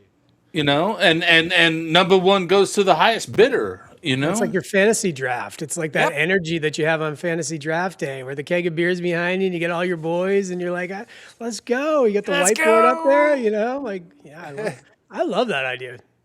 Hey, NBA, hit us up. Let's go. Hey, NBA, get your shit together. Enough of you talking heads out there getting paid by all the programmers, right? Like, we got shit. Let's go. Good stuff, Snoop. Good stuff. Man, I'm gonna have to reach out to some I like NBA. it, Snoop. You need a publicist, my man. Yeah. I have one. He does. Well, he or she needs to do their job. Get you platformed on this one. That's Snoop's a great idea. Snoop's very smart. I mean, the Here's the Thing podcast, how many people say, here's the thing? Like, brilliant. Hear me out. All right. There you go. It So, works. folks, Tuesdays at 6 p.m. EST. Check out this man right here, Snoop Von Poop, for the Here's the Thing podcast. Segue. Snoop, you have any other? You have some NBA injury news, don't you, brother? You got a little something? What do I got? Oh yeah, the fucking foreigner himself. Yes. This motherfucker right here that plays for the Philadelphia 76ers. News today. You know, this is quite a shame because, you know, Joel Embiid is one of the most talented players that the league has ever seen. But news today, he's been diagnosed with appendicitis and will undergo surgery this afternoon in Houston. So, Carter, I have to ask you, should his green card be taken away or no? You're talking to the wrong guy, man. You came here legally. You deserve to go through the process and do what you need to do. If we find a reason to get rid of you, then that's fine. But I do feel very strongly that this particular person is very his work Injury ethic prone? is very lacking. It's a very Yes. lazy individual. Sensitive. Very lazy individual. Yeah, I have no respect for. I mean, I grew up in Boston. We fought for your freedom. I can tell you about Bunker Hill. I can tell you about the blockade of Boston. I can tell you everything you need to know about why you have freedom because of Bostonians and why New York became the stronghold capital of British loyalists and why New York became like a British capital versus Boston and why we hate each other so much. I can go all the way back to the 1770s. But we won't do that. I will just tell you that I believe strongly in a work ethic, and you work hard, and you have the right mind frame, and you put the right energy, and you will achieve. And I hate people that are gifted, smarts, athleticism, and don't want to nurture it because that affects the people around them. And he's letting his teammates down. And that's the worst part about it. When you get somebody like Maxey, who literally is the Energizer Bunny, and VJ Edgecombe, which literally the guy is like the nicest dude in basketball and like beautiful form, and you're letting your whole freaking team down. I don't like it. I Good don't point, like it. Carter. Like when these guys, these kids don't have that work ethic, they have a ceiling that's capped. When their ceiling could be outside that box in that realm. So I mean, frustrating. it's frustrating because, like, when I played, I wasn't the most athletic. I couldn't out jump, outrun. I worked my ass off to outwork my opponent. That's what I did. And I put everything into it. And my little bit of ceiling grew because of my work ethic and what I put into it. You know, I'm sure Snoop did the same shit. You know, like, Boom! I just hit one, by the way. Live bet. Over here. yeah. There you go. Let's go. Let's get an I'll applause share for it. Carter, Snoop. Share it if you want. Woo! Dude, that was great. Thank you. I will share it real quick if you allow me to share my screen. I've never done this before. I gotta go. Bang. I'll be right back. 60 seconds. I'll be right back. Banger. Right Quickly there. for 10, Walter for 10. Can you zoom in a little bit and make it bigger or no? Yeah, man. Can you see it? Yeah. So Keita, we are just talking about him for 5. I was going to play him for 10, which would have juiced the hell out of that. Q for 10, Walter for 5, and Quickly for 10. So 100 paid 200. So there you go, plus 100. So that's where I play. I play in the minus 130s to plus 230s. That's my Dude, I love that. That's a live bet that you made. Yeah, live bet. This is the other one that I'm running right now. So Keita at 10, McBride at 5, Robinson at 5. So I was hoping this would be a little closer. It should tighten up a little bit. Hopefully the Celtics make a comeback. But yeah. So again, I play in the 210s plus 100s. So I have to ask because you've said in the past that WNBA is your bread and butter. Oh yeah. So let me hear what you have to say about my girl Sophie Cunningham. We talked about that, I think. Did we? Yeah, I mean, she's pretty. Yeah. So she's number 1, right? She's number. How do you put All this? right. How about She's Angel number Reese? one being marketed, maybe, but I mean, well, no, she's obviously She's not. she's marketable. Let's put it that way. But no, I mean, she's a fringe 5, 6 kind of player on the team. So, how does Angel Reese going to Atlanta impact the betting field? Reese can rebound. Reese is gritty. That's about it, right? I mean, But she can also score. She has other teammates that really handle the load for her. So maybe not the right expression. But you know what I'm saying? Like, it's honestly like she has her role. And again, somebody that's really good at what she does. She is a gritty player that will go down low and she will rebound the fuck out of the ball. And when they need her to score, she will step up and score. I think she is definitely an A player for sure. she's definitely, like the feisty player and the face that you want to draw people in.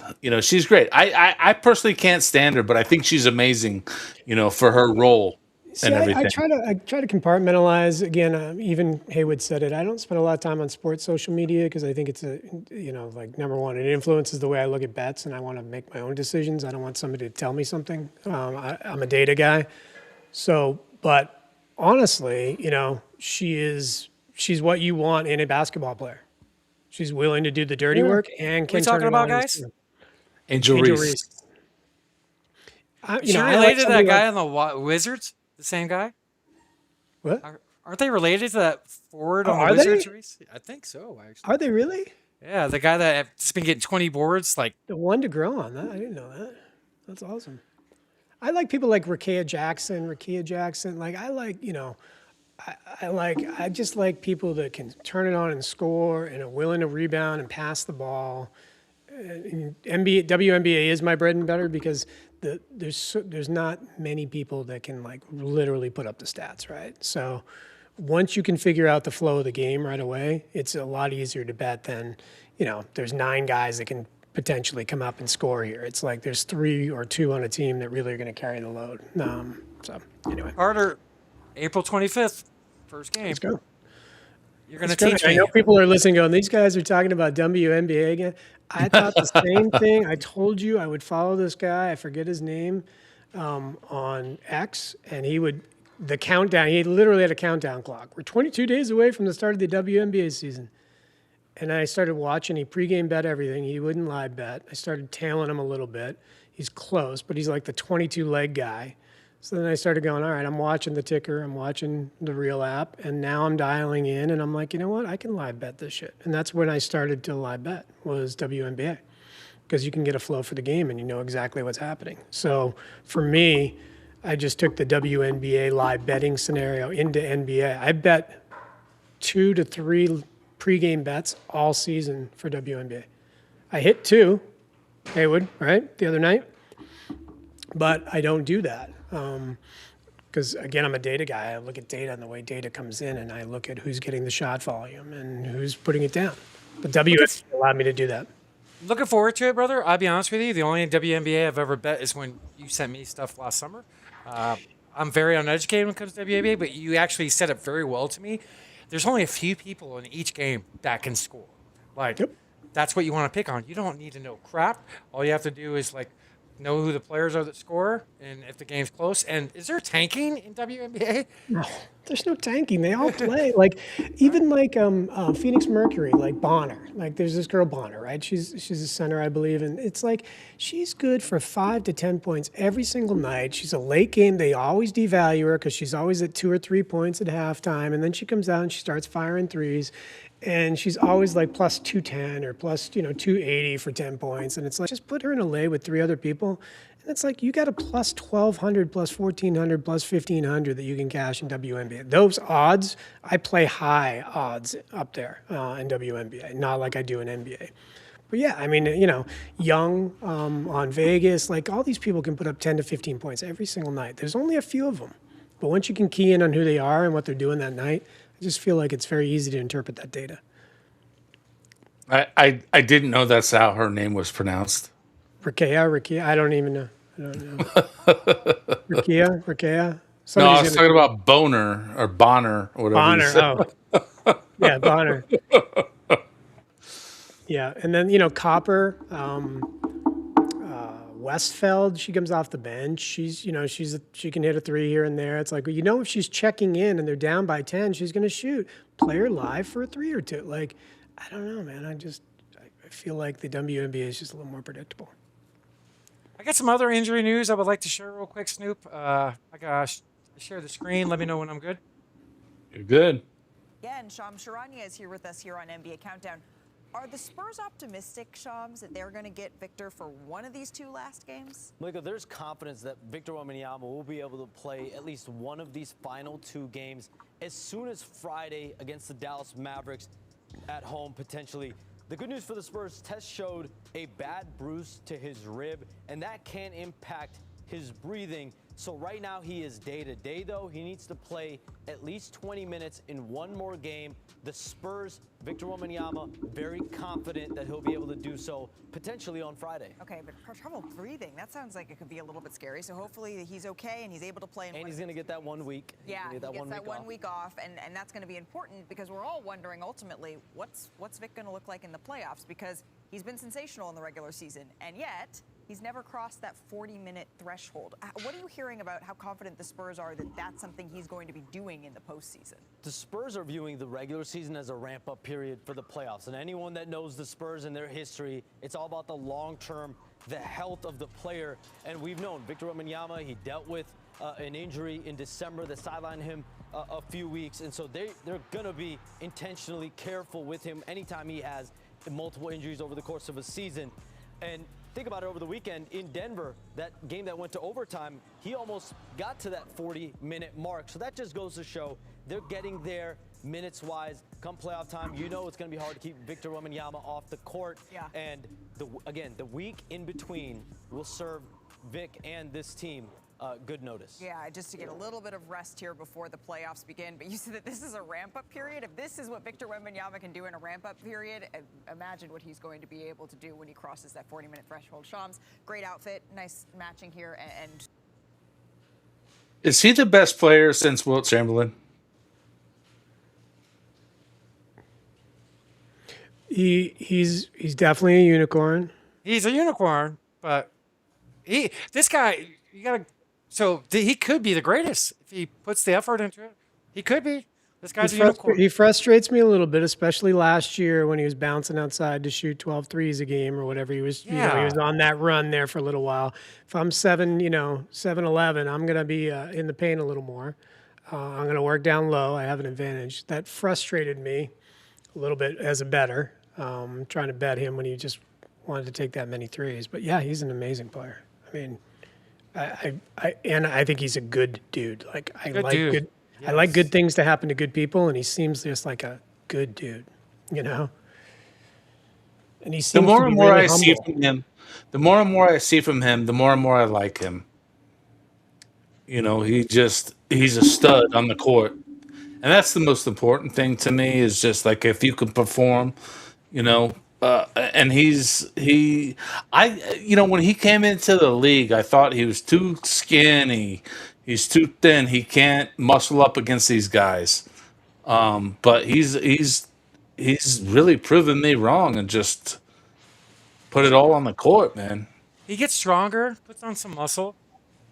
Yeah, in which he has. This guy, dude, I was telling you left earlier, Snoop, for a second. Can you imagine playing like a zone defense against him with him at the top of the key? That hasn't been tried yet. Like, he's elite defensive player. He can play guards. He's positionalist. This guy's ceiling is amazing. Yeah, He's definitely- only 3 years in right now. Yeah. Oh yeah, he's going to be multiple MVP. That's for sure. What he can do from there, I think he's surrounded with the right people. I think he has the right coach. I think he's in the right place. He's not in LA. He's not in New York. He's not in Boston or Miami. He's in the right place. San Antonio has always been structured with pop and foundation and blue collar basketball and really working hard. I think he's just in the right system, and Castle and Vassell and these guys around him. I think. I enjoy watching him. I think he's an amazing player. I agree. Like he's in the right organization. Yeah. That's the best place for him. He is. Yeah, it's for sure. And I think a lot of people especially in NFL, not to deviate here, but a lot of people don't realize that it's what organization you go to and what that organization and how they develop players. And I think that so much is lost where we say busts or whatever. And it's just like, it's not a bust. It's just a bad fit, dude. You know, how many times have you seen somebody go from one organization to the other? I mean, let's look who just won the Super Bowl. You know, it's like, you know, you go from one organization to the other and then all of a sudden you're a rock star. The Jets suck. Sorry, New York, but the Jets are terrible, you know, and they do not have culture. They do not have identity. They haven't had it since Castano. Like, they don't have anything that's foundational to develop players. And that's tough. When you go to a place like Seattle, I feel like you really have that. Or you go to a place like, not even New England. I mean, when Vrabel's here now, I feel like, yes, that is more development oriented. But there's a lot of teams that just, they're a bad fit for the wrong people. And I think that's even more so in NBA. Anybody in the NBA can put up 20 points. Watch, this is silly season. I mean, I'm looking right now. I just saw somebody, who was it? I mean, Pritchard has 21 points already, and they're only in the third. Right. Or like, remember Cam Thomas's second last game with the Nets? He had 31 points, and he gets cut 2 games later. Right, Like, that's what I'm talking about. yeah. I mean, like Walker, you know, I mean, this guy can put up 30 points on Indiana any given night, right? And it's just, anybody can score. It's just, can they be developed? Can they play in the right system? Do they understand their role? It's like Derek White, okay? It's going to sound like a homer. Derek White can go up and put up 20 tomorrow night.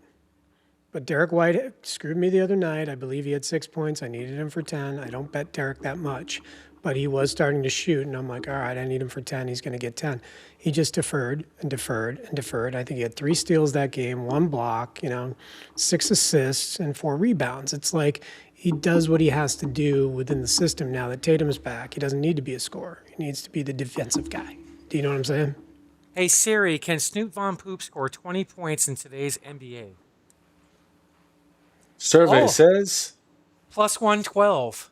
Plus 112. Taking the under, my man. Snoop! I don't appreciate that, Carter. Shit. Dude, who was it? Haywood, who was it the other night that was 0 for 8 from 3? And we're like, you can't even come. I mean, come on. Oh, You and I can yeah. run out there and chuck one Right. up. And, Right. And two of them was an air ball. There's 2 especially air during balls. silly season, they're not even playing defense. Yeah. How many And he- points were scored last night in the fourth quarter alone? I would love to know in combined games because there was 0 defense. I mean, 0 defense being played at any game. I mean, I cashed like 3 late game bets That's funny you say yesterday. that. You know, The over hit in almost every game last night. did it really? Yeah.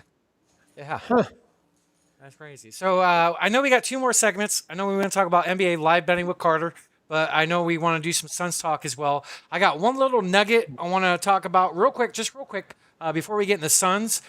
I know I've been talking about Joker every week. He's the best player in the world. He leads the NBA in rebounds and assists.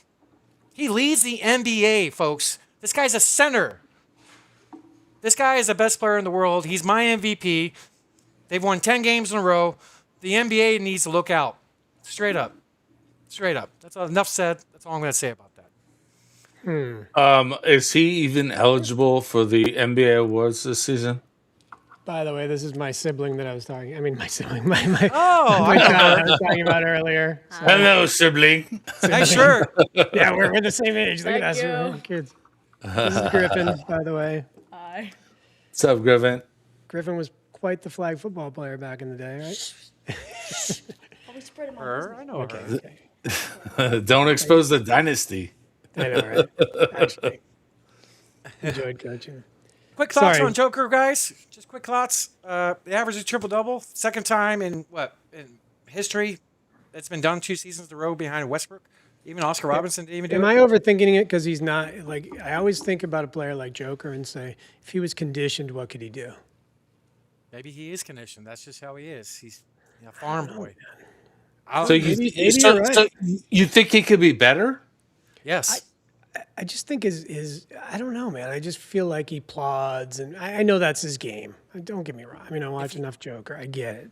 He's a plodder. You know, but I feel like I don't know. I just look at him and go, man, if this guy was like, let's kind of like the way I look at Luca, right? I guess when everybody was fat shaming Luca, it's like I think they were onto something. I think that was damaging him. I think that he had too much weight on him. I felt like he couldn't play at that weight. And I know Joker can play at that weight. I'm just saying he's definitely bigger than last year. I can tell you that, and he's gonna be bigger next year.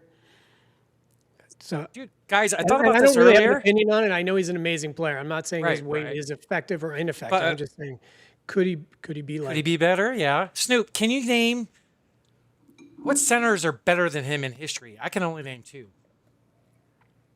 Kareem and Will That's and it. Bill Russell. Russell. Bill. Okay, so fourth. Okay. Looking You're right. up You're Bill totally right. Russell playing basketball Snoop. at the moment. He's ahead of Shaq, ahead of Hakeem. Dude, You can't take my boy Shaq out, can you? dude, he's taken that from Shaq, in my opinion. The dude just, I don't know, he's unreal.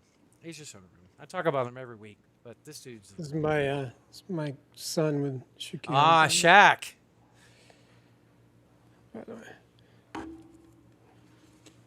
But yeah, I think you're right. He's definitely top 5 all time. But I don't know if you can. I take think the thing with Shaq. I think if Shaq would have kept himself in shape and trained more, he'd be the best ever. Well, that's what Kobe said. Remember, he Perfect was asked. example, yeah. He was asked about that. If Shaq had Kobe's work ethic, what would Shaq be? And Kobe said without hesitation. I think it was on a talk show. He was like the greatest of all time. Easy. Well, as a guy that's been around him in Hong Kong, he has a great personality. Like he's a fun dude. He enjoys life. Personality don't bring championships. I'm just telling you, somebody like Kobe, man, is wired different. Kobe is wired. He's a killer, right? Like Kobe has wanted to be Jordan his whole life. He grew up wanting to be a killer, and when he Imagine if Shaq had that same That's what I'm mentality. saying. though. Yes, that's exactly where I'm going with it. Imagine if Kobe and Shaq had the same killer mentality, and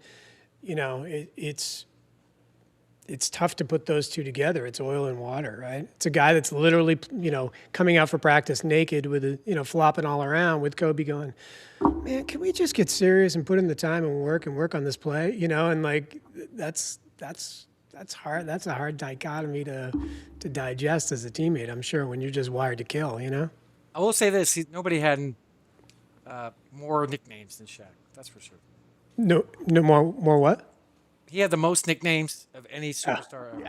He's a fun dude. Amazing. Big Cactus, the Big Aristotle. Big cactus. Yeah. What was he in Boston? What was his nickname in Boston? Oh, what was it called? Oh, I remember. The Shamrock. No, I'm just kidding. The It was biggest. something silly like that. It was something like, and he It was actually silly. when he went to Boston, he went to Harvard Square, and that's where Harvard University is in Cambridge, and he sat as a statue for like hours, like as Shaquille, and people were like, taking pictures. That was his big coming out party. I forget what his nickname was.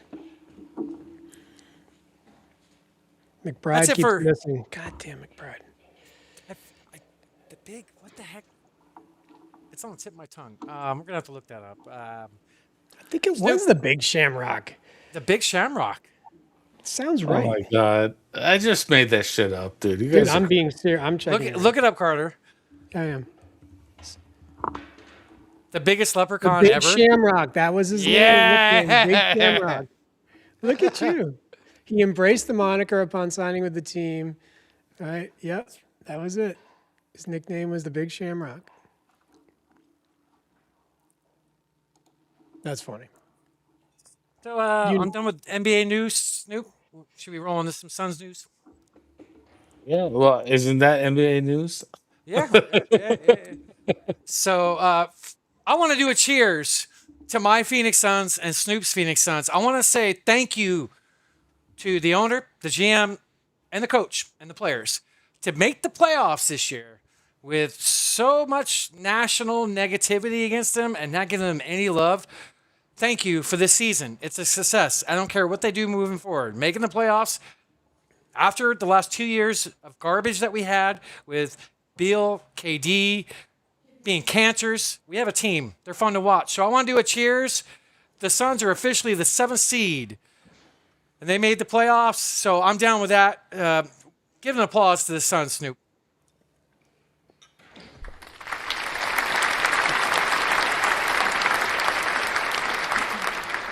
So they are the 7th seed in the West. They could play the Clippers or the Blazers. The Blazers have 2 games left. The Clippers have 2 games left. Interesting that they both play each other Friday. Go ahead, Carter. Oh no, I was waving to my family. There you go. Okay. They're going to guitar practice. My bad. So I think there's a game difference between them, but it's going to be the opening play-in. It's going to be a home game. If we lose that game, we're going to host another playing game against the loser or the winner of the 9-10 matchup. So hopefully we play the Blazers. They play each other Friday. So I just want to say thank you to the Suns because, for real, successful year. No matter what they do going forward, they should have made the playoffs nationally. But me and Snoop, I remember us talking in the summer. This team has enough to be a playoff team, and they did. So, seventh seed. Likeable seed. team. Yes. Except- They are. Except for Brooks. Yeah, right. So that's perfect you say that. I want to get into the game the other night. So, Snoop, we've been saying all year our team hasn't been healthy. There's only been, 2 games now? Completely healthy. So, the Wednesday, KD returned. They haven't played each other all year. KD got mixed. He got booed and cheered through the intros. But I want to talk about the game. The first quarter was the best quarter the Suns have played all year long. I think at one point they went on a 24-0 run.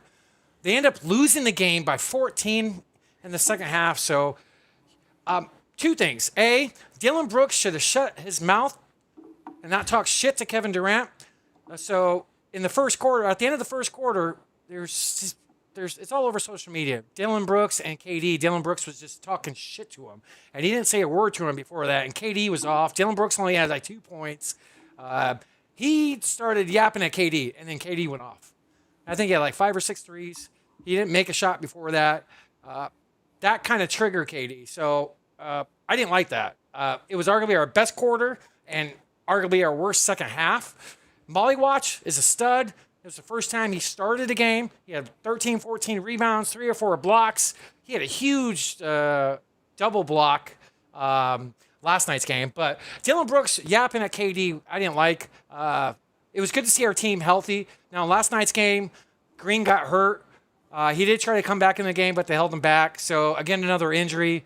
Thoughts, Snoop? I love Dylan Brooks talking shit. I want him to do it more.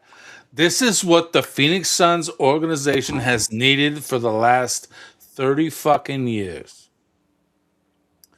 They've never really had the player that's just going to take the brunt of it, to go out there and put their balls on the fucking table. And I love Dylan Brooks. This is amazing. You know what sucked the other night is KD crossed him over immediately when he was talking all that shit. But whatever, that's fine. But Dylan Brooks is exactly what the Suns needed, and they wouldn't be in the play-in spot if he wasn't on the team. He does bring an edginess to the team, that's for sure. I agree with you there. They've never really had an edgy player. We didn't know much about him coming in. Most fans don't like him. He does a lot of good things. I wouldn't like him if he wasn't on my team either. Right. That's what makes him beautiful. There's a lot of guys like that. Yeah. Draymond Green is one of them. I fucking hate Draymond Green. In hockey, you hate him, right? Marchand's gonna get under he's gonna clip your balls with the stick left and right. But the minute he's on your team, you love him. Right? I know. I just don't think you should poke the bear. That's all. I understand. Brooks has cachet. Like he has a pedigree. Like he's got a resume. He's got a CV. Like he's an okay player. He can put up 20. Yeah. Yeah, but I don't know. You poke KD. We know what happens when you poke KD. I was a pussy. Check this out. I saw the yapping, and I'm like, he's gonna start going off. What's his odds on threes? 3, 4, 5. I didn't place it. I thought about it. He ended up having 6, which is a lot for KD. A lot, It was crazy plus money odds, but sometimes you don't want to poke the bear. I think KD is a big wuss. I think he's a kid trapped in a man's body, but my opinion of him as a basketball player is that he's probably not tough enough. But you know what? Don't piss him off. because he is the guy that will sit there and look you down. He is stone-faced, ice cold, and he will drill it in front of you, and he'll just leave the wrist out. Be like, dude, I just feel like he's the wrong guy to poke. It's like Brunson. I hate Brunson. I just he's a New York Knick. But You poke, you yap at him, you get him going. He's don't electric. poke him. Just let him put up his 28 and like just hope that McBride Right. and Hart and Robinson and everybody else just don't do anything. I just looked it up. KD was 1 for 5 before Dylan Brooks Really? yapped. I would have just kept shutting up. Just keep letting that go how it was. He erupted. But anyway, KD thinks he's the scapegoat when it comes to Phoenix. In past conversations, he thinks the fans were out after him. And I got a little video I would like to show of Eddie Johnson from Sirius Radio, who's a EJ. Shout out to EJ, man. He's awesome. He does play-by-play for the Suns sometimes. He's got a great show on Sirius. So I just want to play this real quick on his take when it comes to, he's talking about KD. Bear with me here. Shoot, where are they? But for some reason, KD thinks that Suns fans did not appreciate him. That is not true. Like, I mean, I wish if I had a conversation with him to just tell him that is not true. Suns fans respected him, man, because he showed up every night and he did what he does well. Because for some reason,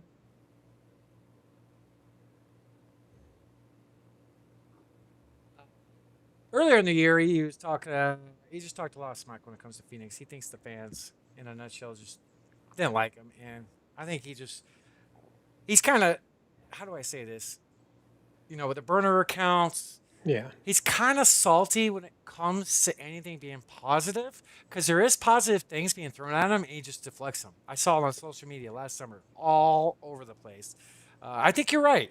I think he's kind of a cancer. I I think he's just got rabbit ears, and I think that Yeah. affects the way he plays. Plays. And honestly, everybody is sensitive, right? I mean, somebody gets on here and says, "Oh, that Carter dude's a fucking dick." I mean, I might think about it for a minute, but at the end of the day, like, I'm not a professional basketball. Like, I should just be dismissing that, you know. And he got mad because like that meme was going around with him laying all the money in the bed, and that wasn't him, and he took all offense. It's like that kind of stuff. Like, we got to let it go. But I think that real sports fans, and I think this is probably what you're getting at, Haywood, real sports fans will consider him a good player. Hardcore sports fans want you to show up, shut up. You know, like I really feel like you get sensitive and you get in your cups about things and you start crying. It's like as real sports fans, we don't have a lot of sympathy for crying. You're making too much money. You're on the stage. You control your world. Like, we don't got a lot of time for crying, making that kind of money a year, right? I mean, that's my opinion on KD. I think he's an amazing player. I think he's a stone cold killer. But I think he's into his cups. I think he's sensitive, and it's just like it is what it is, man. I mean, if you feel the fans are out for you, the fans are going to go for you. Snoop Carter, all-time ranks. KD, top 20, top 10, top 30, top 50. I'll put him in the top 20. I'll say that. I don't I know. don't think I don't know if he goes above that. No, I mean, I don't know who you'd take out. I mean, I'd have to look at all the names. It's like I see that all the time, the rankings. In the middle of a silly season when there's no sports, we're ranking everything. And it's like, but who Right. do you take out? Do you know what I mean? It's like the top 20. No, I don't think he's in the top 20. Is he better than someone like Karl Malone? Different Karl time. Malone, yeah, like Karl Malone's an amazing player. Minus the championships, is I don't know if Durant. Karl Malone's in the top 30 or 40. I don't know if You don't think Malone- Karl Malone's in the top 30? I swear, if we we could put a list together. I don't think he makes the top 40. Top 40 even? Wow. I had this Malone? conversation with I my would, I boss would, at work. I would really have to think about all the players, but And that's the thing, amazing to because me you to start- think. if we're talking about generational, let's say from the 80s up, or of course. But when you start looking, we literally went back a little bit today, and you start talking about Clyde Drexler, and you start talking about all these players that should be in the top 40. You start talking about, Dr. J and all these people. Like that number adds up quick. You're in 25 to 30 land quick with players that are like, of course he's there. Of course Joker's there. Of course he's there. The Robinson's there. Of course these guys are there. And then before you know it, that Karl Malone keeps getting kicked and kicked and kicked. I think that'd People be a good forget exercise. about Bob Cousy. Bob Cousy is not a top 40 player. Oh man, you're a Boston guy. What do you mean? By the way, Kata just got 10. I need McBride 1 point. McBride, stop missing. Get back in. Let me cash another one. Heck, I might be able to name 8 better Celtics than KD. Okay, Bob Cousy's my favorite player of all time, dude. What? Really? What? He's Bill dribbling with Walton. his left hand. Look at this guy go. He was plumbing last week. And look at him. He's Sounds dribbling just like lefty. it. Look at him go. He's a That's just- dynamo. He's on the parquet. He's a performer on the parquet. All right. Snoop, I got one more thing, and then if you want to go first, if you got any more Sun stuff, I got the Hall of Fame stuff. Go ahead. So we talked about last week. Amari Stoudemire got in the Hall of Fame, and now Mike D'Antoni is now a NBA Hall of Famer. Did you just call him Dan Mike Tony? Dan Mike Tony. Well, he did have a brother with that similar name, but yeah, 7 seconds or less. NBA's version of Right Now. I gotta say, he probably should get some credit with how the NBA is being pushed right now, with how the game's played. Those teams of the Suns were incredible to watch in the 2000s. So we had 3 Suns eligible for the Hall of Fame, and 2 of them have gotten in with Amari and D'Antoni. I still think Kevin Johnson is deserving more than them, but like we said last week, outside stuff probably is holding him back from what he did off the court with this scandal. But what's your thoughts, brother? Snoop, I got to talk to you. Yeah. D'Antoni really set that run gun offense,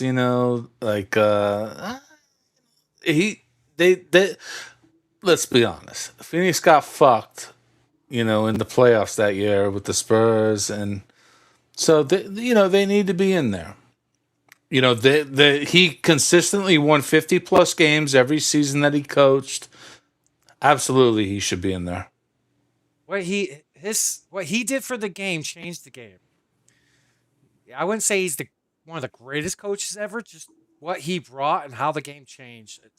That's why he is deserving to be there. Yeah, no, he definitely deserves to be there. I don't think he's on the Mount Rushmore of coaches like Eric Spoelstra should be, but he definitely is in the conversation, and he should be definitely in the Hall of Fame. Right. I think he's the second or third best Suns coach in history. Not even the first, but I'd put Cotton Fitzsimmons in front of him. I would. That's just me. I'm old school though. So just for shits and giggles while you guys are talking about that, because I don't really have an opinion on D'Antoni. You guys know much better because you've seen him firsthand. But just went through Claude and basically gave them rank rings, points per game, rebounds per game, and assists per game as a criteria going in to rank the top 40 players. And surprisingly, they put Karl Malone at 18. Ooh, the mailman. The mailman at 18. Elgin Baylor at 19, John Stockton at 20. So, and I mean, people on there like Steph Curry, Hakeem, West. They put Kevin Durant at 12. John Stockton is probably the best point guard in history, in my opinion. He is. I agree. He Put has him at 12? He has 0 rings, though. Wow. Well, that's because Karl Malone couldn't produce. Karl Malone like to shoot the squirrel. Did you ever see that bet? Yeah, Jimmy Kimmel. You like to shoot the squirrel and you like to eat it. That was some funny stuff. Surprisingly, they got Pippen at 26. Now, again, I haven't too given high. it any kind of other criteria that I would probably put in here, but that's high. Oh, Does they got your Pip- boy Kuzi at 39. Wow. Snoop. It's based off rings, though. He averaged 18.4 points, 5.2 rebounds, 7.5 assists, but he's got 6 rings. There you go. So that's kind of what did it, I think, for him. Wins help. Chris Paul at 36. Not much. Just for shits and giggles, where's Charles Barkley on that list? Barkley is at 16, no rings, 22 points, 11.7 rebounds, 3.7 assists. So, yeah, I mean, they're, the way it ranked based on my criteria. So when Jordan, LeBron, Kareem, Magic, Russell, Bird, Wilt, Tim, Shaquille, Kobe. That was the top 10. Then it went Oscar, KD, and kind of we went over everybody from there. With Snoop and I being Suns fans, with D'Antoni, there's a shit ton of positives he did. We probably think of the negatives right away because the woulda, coulda, shoulda. I don't like being negative, but he didn't take Stephen Curry in the draft. He said he would never play for us, so that's a negative. The year that we wanted a great defensive coordinator to come in, like a Thibodeau, he said hell no, and ownership wanted it. Can you imagine the Suns played a little bit of defense back then? But that's the only 2 bad things I would say. But other than that, that's awesome. He's in the Hall of Fame. That's awesome. I'm excited for him. I think he definitely. And I was gonna say he definitely deserves it, but then I started thinking about it. Like, I don't know, does he? I mean, he like I said, he had the great run and gun Suns offense. It's amazing. But what did he accomplish? He wasn't even the best coach in his era. He's just how he changed the game with the offense they ran. 7 seconds or less. I'll shoot the other team by at least 20, 30 shots. If I get 20, 30 more shots than the other team, I'm going to beat you because I'm going to make some of them, How would he fare in a Boston hardcore mosh pit? So he's a little doughy. He's a little doughy. He's got a little JD Vance to him.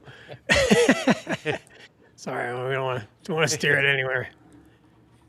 That's pretty much it. What I got, Snoop. Into any other things you want to bring up, brother? No, I just want to say, follow the Odds Are podcast. What is it called? Odds Are. You got it. It's not so much of a podcast anymore. It's just me bitching about shit. Hey, I got a trivia question for you. Okay. Okay, you guys are NBA guys. Okay. Who has the highest winning percentage among coaches? Ooh. Man. Is it Spoelstra? Raw winning percentage. Is it Spoelstra? It's either Phil or Red. I'm probably wrong. A little more current. Little more current? Yes. Kerr? Kerr's 2. Interesting. Is there a minimum amount of games? You got me. Who? Joe Mazzulla. Oh, that was gonna. Let's go. That was gonna be my other guess. That's why I asked about the minimum games. The minimum games. Like, oh God, more Homer bullshit. Yeah, isn't that crazy? I thought about. I heard that in the broadcast the other night, and I had to look it up. Anyway, makes sense. He's got some winning teams on his belt. Elite roster, but yeah. But there's a lot of criticism about Joe in the beginning, like me included. Like, this dude can't coach. What are we doing? We're just going to jack all the time. That's our philosophy. Just going to keep jacking. Some nights we're not going to just get it. Okay, cool. Seemed to have adjusted pretty well. But yeah, interesting, right?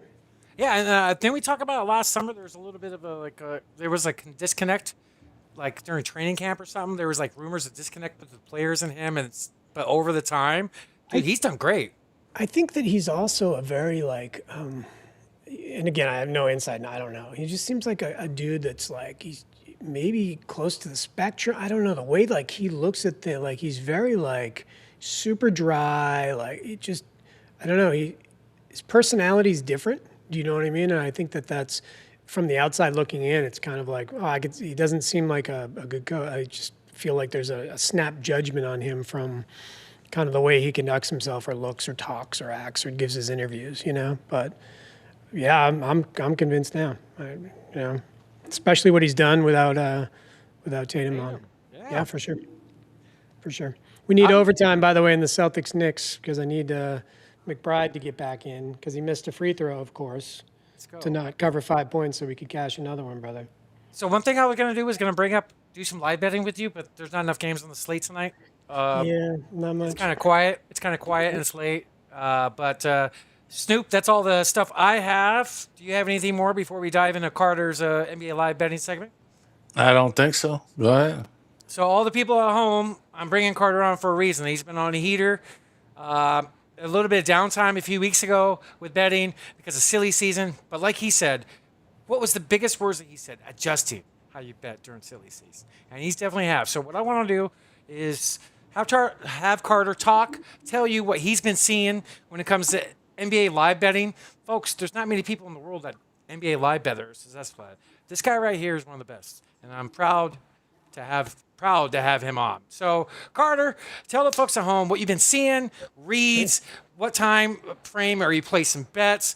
Are you playing certain players, role players like you normally do, minutes, so on and so forth. And for the ones you're not hitting, your reads are there. Because I know like a couple weeks ago, we were down a little bit, and then the last week and a half, you started catching fire a little bit. I think you hit 7 bets last night?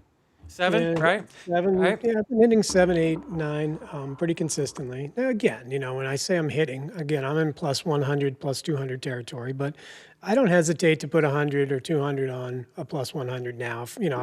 I play Shea all the time, SGA. I feel like he's super undervalued. Yeah. Last night you sent me a bet. You put 100 just on Shea to hit 1-3, and then you only won $53 off of it, but it's a win and it builds.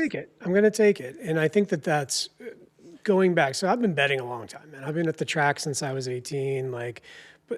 Sports betting through bookies before the books and things like that. Before little apps. So it's always been pregame betting, right? I think X going to win. Now that we have player props, I only play player props. I will not play a line. I don't care honestly who wins unless it's one of my teams. I don't care. So player props is my thing, and playing player props. It's not like I go into every game. I go in with a philosophy of like, hey, Harden has a good matchup, or, name the guy. Thompson should dominate in this one down low because he's playing against somebody that's smaller and softer. Like I have theories going in, but I resist now even that first quarter almost. I want to see how the first quarter plays out. And so how I've adjusted, and I think this is where most bettors get into trouble. Now, I was a guy that was ripping and running through the sports book, adding 200 here, 200 there, 200. I'm constantly adding and re-upping and re-upping and re-upping, 500, 1,000, 1,500. I went through probably $18,000 in losses in 1 year. And I could stomach it. It's not, it didn't kill me or anything, but it hurt, so I had to do something different. And I hate losing, and I have an ego in terms of I want to win, and I don't mind being proven wrong. But I want to make the right reads. So, coming into basketball, started with WNBA. We already went over that. Turned into live betting, but it's turning into interpreting data. And how do I look at data? I don't look at them as honestly as people. I look at it as what their shooting percentage is, and I don't care who thinks I'm a homer or getting paid. I don't have enough followers to get paid. The Real app changed my betting career. Thank you, Carter, for showing me. Yeah, I remember you saying, hey, you're on ESPN and you're toggling box scores and all this shit. We are in a real live data feed world. We're all on social media. We see things happen in real time. Our sports should be in real time. Our APIs, meaning the way we get data, it should be in real time. If you're not getting data in real time, then you're already cutting off one leg. If you're only pregame betting, you're cutting. Then you're behind. Yeah, do you want to make money? I need to make. I haven't refilled my FanDuel account. God, I don't even remember the last time. I'm withdrawing, and I'm not bragging because I was bad. Last August. Yeah, maybe. I'm taking out 500 and thousands all the time and ripping them out.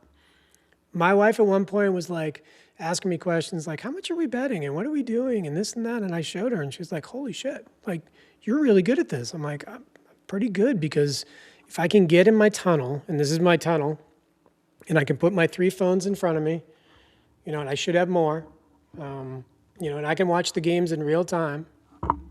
You know, for me, am I still here?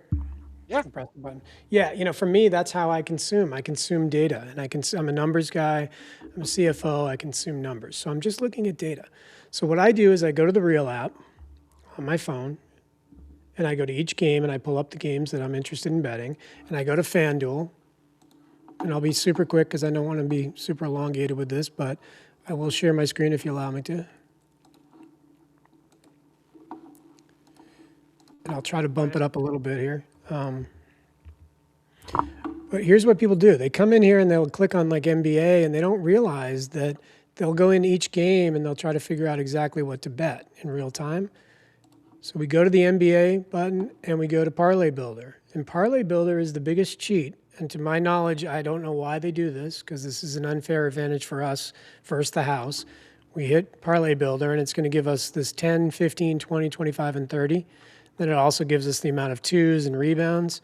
And I just rip and run after the first quarter of the 4 o'clock game. I'm out here in, you know, West Coast style. So 4 o'clock games, that's 7 o'clock East Coast. I click on 10 points. Now there's not a lot of live games, so this is kind of a wasted exercise. But normally we got 6, 7 games going. And I'm following in real time on the Real app. And I'm seeing what's happening on my data feed. And I'm like, all right, you know, Pritchard's taken 4 shots. So I'll go to literally each team and I'll go to look at what their field goal shots are. And I start making my decisions on volume. And then I start making my decisions on minutes, who's getting playing time. And then I start making my decisions on who's actually hitting. So I'm playing a lot, to answer your question, I'm playing a lot of B, C, and D players, not just because of the year, because I'll play somebody for 5 points.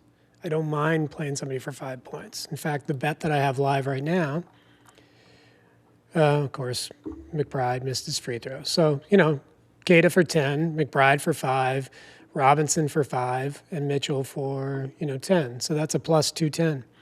So I'm putting these guys together that sometimes they're B and C players based on what they're doing that night, and then adjusting to how the game flows. Sometimes I'll place bets in the first and early second quarter, and I made the wrong read. I'm like, shit, they're not getting the volume. So by the third quarter, not even at halftime, by the end of the second quarter or early third quarter, now I'm looking at volume. And I'm like, well, Mitchell is fucking shooting the shit out of the ball today. He's getting past the ball. You know, and then I started even looking down to who's passing him the ball. And you're like, well, you know, Mitchell's getting some run here. So who's got the assists? Well, you know, Bam's passing today.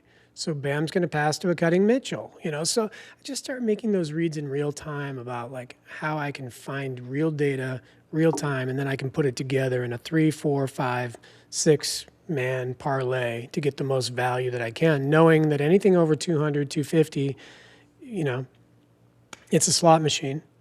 You know, we're going to depend on 4 to 5 guys to do something. It's very difficult, and I hit 11 legs and 15 legs a lot, but they're usually at the 5-point level or the 10-point level, and, you know, the odds come out to, you know, plus 400 or plus 350. So my adjustments are just what happens in real time. It's like an argument or like a fight or like a conversation. You don't sit there, and that's what's wrong, I think, with social media. Social media doesn't listen. They just hold their line, and they don't listen to what's being said. That is like the wrong way to bet.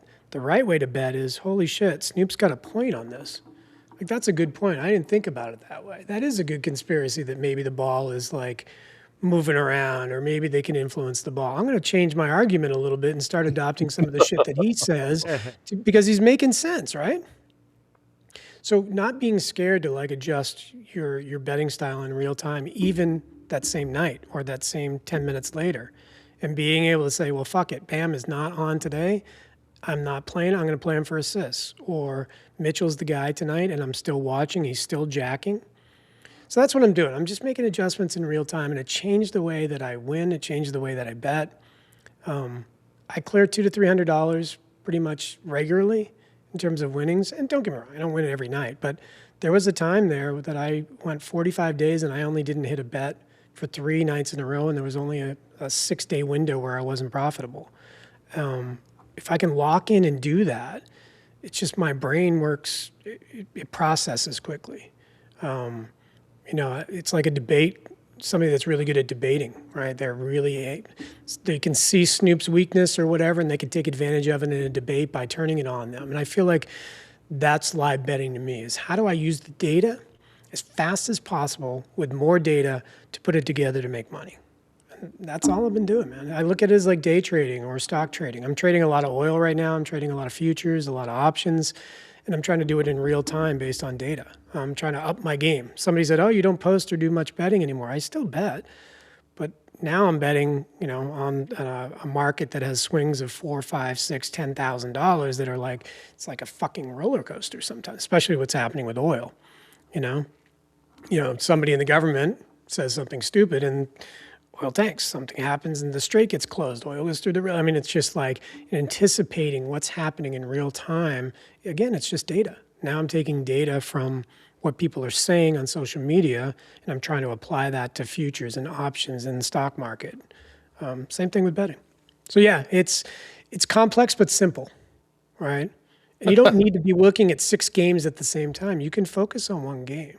You just said it's hard as fuck, but it's simple. No, it really is. I mean, think about it. Like, you can complicate anything, right?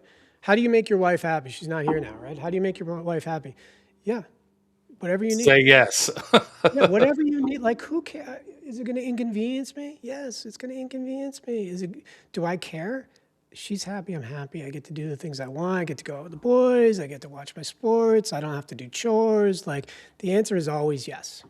Will you take in the trash cans? Will you drop off the kids? Will you cook dinner? Yep, got you. Yep. Right? So I just feel like that's what I mean by simplifying the complicated. The people that want to argue with their significant other, or they want to be right, or they want to be proven right, or they want to be like, I want to be respected, I'm the man, or this or that. That's a bunch of fucking bullshit. Just make her happy because you'll be happy. So that's what I mean by simplifying a complicated situation. Don't bet 6 games. Okay, bet 1. The Celtics are going to play the Knicks tough. So lock into that fucking game and just concentrate on that game in real time and find your 3 to 4 to 5 different legs that you want to pair together and be flexible. Just like I was with SGA. He wasn't hitting, and I played him for 2 threes. I'm like, he's going to come out at halftime and he's going to be pissed that he went 1 for 4 or it was 0 for 4, I believe. And he came out and boom, hit one. I walked away, hit another one, and I came back and I'm like, I cashed both of them. Just because it's not even ballsy, just perceptive enough to go, I know SGA. I know that if he jacked 4, I literally went back the last 10 games and see how many times he put up threes. His max was 7 threes, right? But he was 1 for 4, 1 for 5, 2 for 5, 2 for 4. And I'm like, all right, 5 is his probable sweet spot, 6. And that's what he was. I think he was 2 for 6. So yeah, again, Real changed my life. It really did. Shout out to the boys over there. They've really developed something that's amazing. He just messaged me the other day, by the way. Did he? Yeah, and people clown on it because what? He offers tokens and coins and he wants to monetize his app and he wants to do trading. Like, who fucking cares? Let the kid do whatever he wants to. He's a smart fucking genius. I don't use it that way. I could care less about opening packs and all that shit. Racks, that doesn't matter to me. What matters to me is I get data in real time, and I have my own API feeds, and I'm going to tell you, their API feed, I know what they pay for it, I know how expensive it is, and it's fucking good. So I might as well just use their free app. That's my soapbox. I'm getting off it. Like, honestly, live betting changed my life, made me profitable, made me a better human in terms of like, how disagreeable I get, Hayward, when I'm losing. I do not want to engage, It's like, I don't want to be that dude. And I hated that I was losing money on betting, and I would go into like this, like, I wouldn't say I was rude, but I was just like, I don't want to talk to people. Kids know that I probably lost money 3 years. Sure, you even told me one time, hey, give me a few days. Yeah, I mean, that's unlike you. We message every day. Yeah, dozens of times, right? Yeah, so for me, I just I couldn't live in that world. And now I know when not to bet too. Like tonight, right. I will not, there's nothing else to bet, but I had 2 bets tonight. I hit 1. So I cleared, so tonight I made 80, what did I make tonight? So I started with a 13.05. I placed a hockey bet from my boy over there in State College on Velarde. He hasn't hit yet, but he will. So yeah, I'm up $80 today. That's enough. That's a profit. Green's green, dude.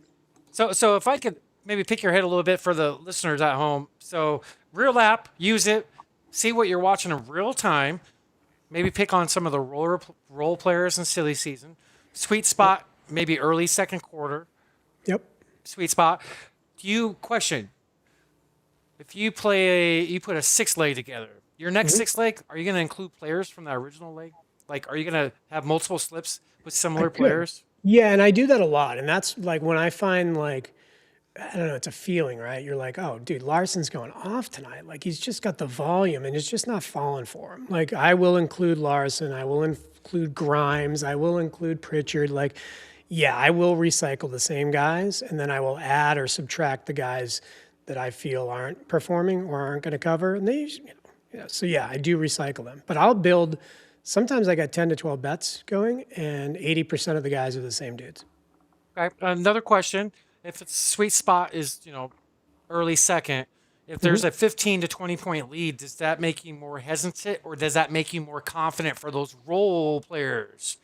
Maybe If it's later in the game, last night I hit a nice one because I was picking up role players, right? And I forget exactly who it was, and it's not super important, but I identified guys that were at 11 or 8 minutes that I knew were going to get run because they're going in the playoffs and they don't want to wear down their starters, so they're going to get these guys some more runs. So yes, but I usually do that like later in the middle of the third quarter, or see who's starting the third and how many minutes they play, because you know how that sometimes the 8-minute mark, right? They sub out.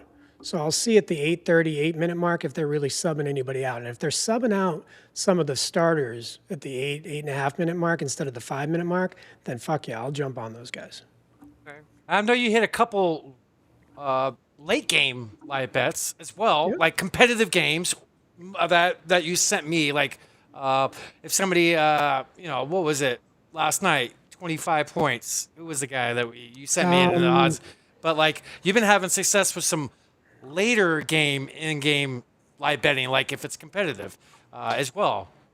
Yeah, especially right now because I feel like it's Ole defense a lot, right? So in the Ole defense, all I mean is like, dude, just go get your points because we want to get down and get our points. So yeah, I think late game bets.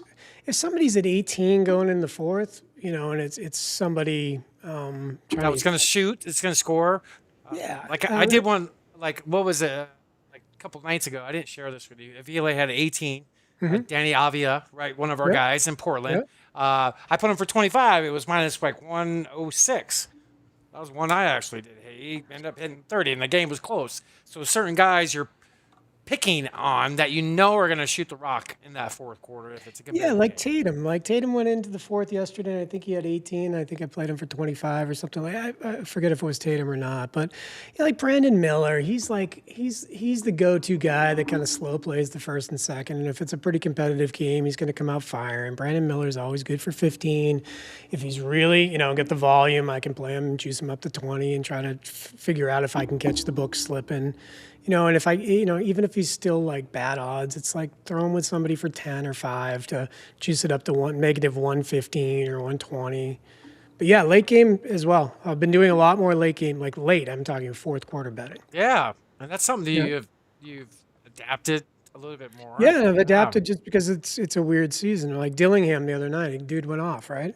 Forget how many points he had, but I had him for 10 and 15, and it's like, dude, that was easy money. And I don't mind playing one guy either.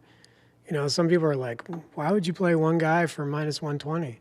Because it's money. If you see the right read, because you like winning. Yeah, you like winning. But dude, I see on social media all these guys on X, and they're hitting these like 12,000. First of all, half of them are fucking lying, faking flips. They don't post everything. Right. I was just gonna say if they're being honest. I got so jaded by that. I mean, I ran my own company, betting company, and like I was so jaded by like these dudes that are just physically taking advantage of people that have downloaded the app for the first time and like they're really enjoying betting and they're being taken advantage of to join Discords and spend all this money and just disingenuous fake slips. And don't get me wrong, I've said it a million times. There are some honest to God amazing people out there, and we all know who they are. Cappers. Yeah, like real cappers that grind hard for their followers and really treat them like gold. And then there's a whole subset of fucking a-holes that just there's bad people everywhere. They're going to take advantage of somebody. Just like the guys that call my 80-year-old dad and tell him that, hey, I can get you X, Y, and Z, and he calls me and goes, "Is this real?" And I'm like, "Dude, they're working off a GitHub, fake platform. Like, fuck these guys. There's Hey, bad people everywhere." Haywood, do you know what GitHub is? What?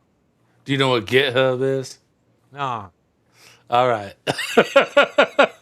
Like, I'm surprised, Carter, you know I about can totally code GitHub. on GitHub. Yeah, I'm a coding dude, man. Like, All right, all right. I can dig it. I can dig it. That's some oh yeah, computer shit right there, boy. oh yeah, yeah. Carter, you're totally right. Like I don't follow, but I'll check cappers out just to see what people are like online. Like Yeah. I saw this one earlier today. I don't follow them. I've never heard of them. They had quite a few people following them. They posted something. I go back to their page after the game, and that post is gone to that bet because they lost the bet and they pulled the tweet down and like dishonest, not transparent. Not treating the people like Yeah. gold like they should because they're throwing them I money. used to have a real hard on for like the disingenuousness of those people. Like I would get really angry about it. Now, don't get me wrong, I'm not like, Bible thumping or anything like that, but I just think that in betting, we all got to pull for each other because the books are just out to fuck us and kill us and not, comp our bets and this and that and, leaving people up even though they're injured to bet on. And just, it's got to be us versus them, right? It's got to be us versus the books. And so if it's us versus the books, we're getting eaten from both sides. It's not going to work, right? So, there are some guys, and I'm not here to shout out other people, but everybody knows who the real good cappers are in this industry that care.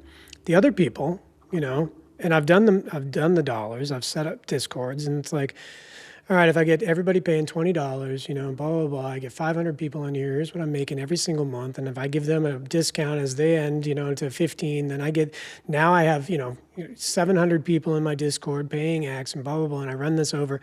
And they don't think long-term, they think about easy money. It's normally these 20-year-old kids, right? That like literally want to push the nicest whip in the world. And it's like, hey, no fault to them if they're literally providing good information, real handicap, real bets. But if you're faking bets or you're bullshitting or you're not like sharing your slips, and there's a big thing about slip amounts and what to share, and do you share your slip amount? I could give a fuck if I bet $5 and you know about it, because you know what? I'm also the guy that would bet 500. So I feel like slip shaming, and I just feel it's such a incestuous, disgusting industry, and that's honestly why I'm not on social media a lot anymore on the sports and betting side, because it got me so angry about how many people were being taken advantage of and how just terrible it is, rather than just lock the fuck in, right? You want to win bets? Do your fucking research, listen to fucking smart people, find a show like yours, and listen to how to do it, right? And you got to put in work, right? If you're construction workers put in hard work and they make fucking great money, right? It's like you work hard, you make money, right?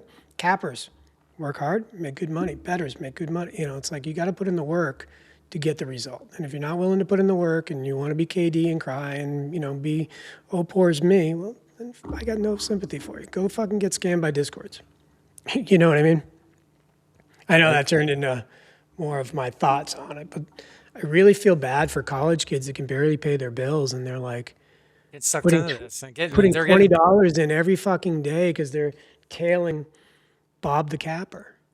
Because Bob the Capper, dude, I hit for $8,000 on, a 4-leg parlay, like in the NFL, and I thought I was king shit, and it's like they only hit like one out of every 40 to 50 bets, 20 bets, whatever the heck the ratio is. the most I've ever hit is $8,000, right? But I'm okay with winning 2 times my money, and that's my cash out thing. I think I told you, if they're offering 3 times the money, I'll probably run it by you. Should I take it? And then I'm not going to get all mad when it hits. I will tell the wife, like, damn, it hit. She's like, yeah, but you got 3 times your money, dude. Right. And I'm like, yeah, I just filled the car with gas. Like, I'm stoked. Right. So She likes you gotta gifts. you're not going to get rich betting 15,000, like, Right. 15,000 plus 15,000 parlay. You're not going to do it. You're going to go through all your money. You're going to rip and run through $20 a day. $20 a day times 7 is 140. 140 times 4 weeks, right? It's 520 bucks, right? 12 months Times 12 months. You just spent $7,000 on betting. $20 a day. You might as well just go to Starbucks or McDonald's and fucking call it. Right. That's what I mean. Like, think, and you don't have to adopt my betting style, but I'm cool with winning $80 today because I didn't Right. lose it. I didn't lose it. Well, I appreciate you, Carter. It's been a few weeks since you've been on. I always appreciate what you give the people at home. People, listen to what he's saying. This guy knows what he's talking about. Just take a little bit of his 2 cents and put it in your arsenal. Follow him. Odds are podcast. My boy Carter. Maybe I can have him back on soon. I know WNBA is going to be soon. I'm definitely going to need you on to talk to me and teach me about that. But I want to say thank you from the bottom of my heart, Carter. Appreciate you coming on. Much love, brother. I love you, man. You're an amazing person. You work hard and you put a lot of effort into what you're doing with this, and it's admirable. So I hope you grow it. I hope you get all the success in the world. You're a good dude, and I think you found some good people around you, which is awesome. This dude up here, Snoop Dogg. Snoop Yeah, man. Poop. Love it. I love it. And yeah, people. please, If I'm- it wasn't I'm for not- this guy, I just hit my 1-year anniversary on X because of him. That's He's the awesome. one that pushed me to even try to do social media. So, Snoop, love you. Thank you. Yeah, that's ridiculous. Like, I mean, I've been telling this dude, I mean, since the day I met him, put your knowledge out there. You have all this sports info. Dude, tell people about it. He is so smart when it comes to fantasy. God, I mean, when he puts together a team, you're like, holy fuck, how did he even because Dude, Dude, Carter, I'm gonna tell you something, dude. I lived with him for I lived with him for like 4 or 5 years. I think we Oh, lived. really? together. I didn't know that. He breathed And and so- lived this shit. So, dude, this motherfucker used to. He would spend countless hours just digging into the research. Like I never seen it I before. know. And He used to give me shit like trying to get me out on Saturday nights to hang out with all the boys and the people, and I wouldn't do it. And he's like, "You're such a fag. What are you doing? Get up, come hang out." I'm like, "No, I'm fucking researching. This is what I do on Saturday nights during the NFL." And he's like, "What in the fucking world?"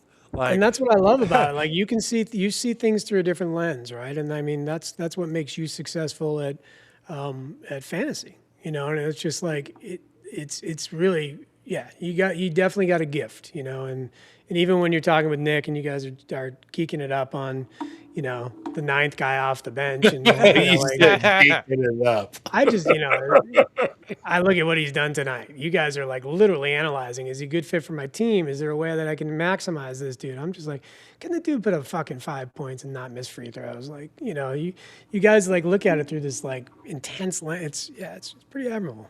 Yeah.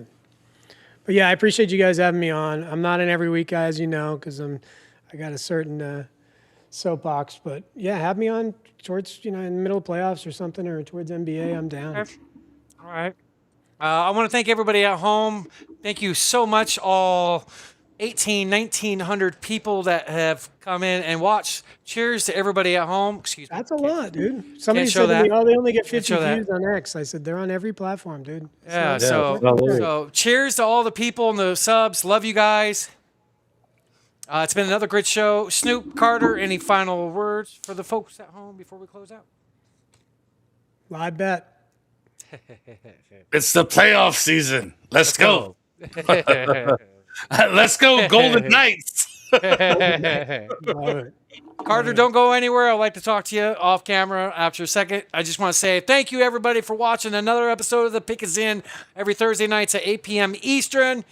Have a great weekend. Make some money and enjoy life. You never know what's tomorrow. Love you guys. Good night, everybody. Peace.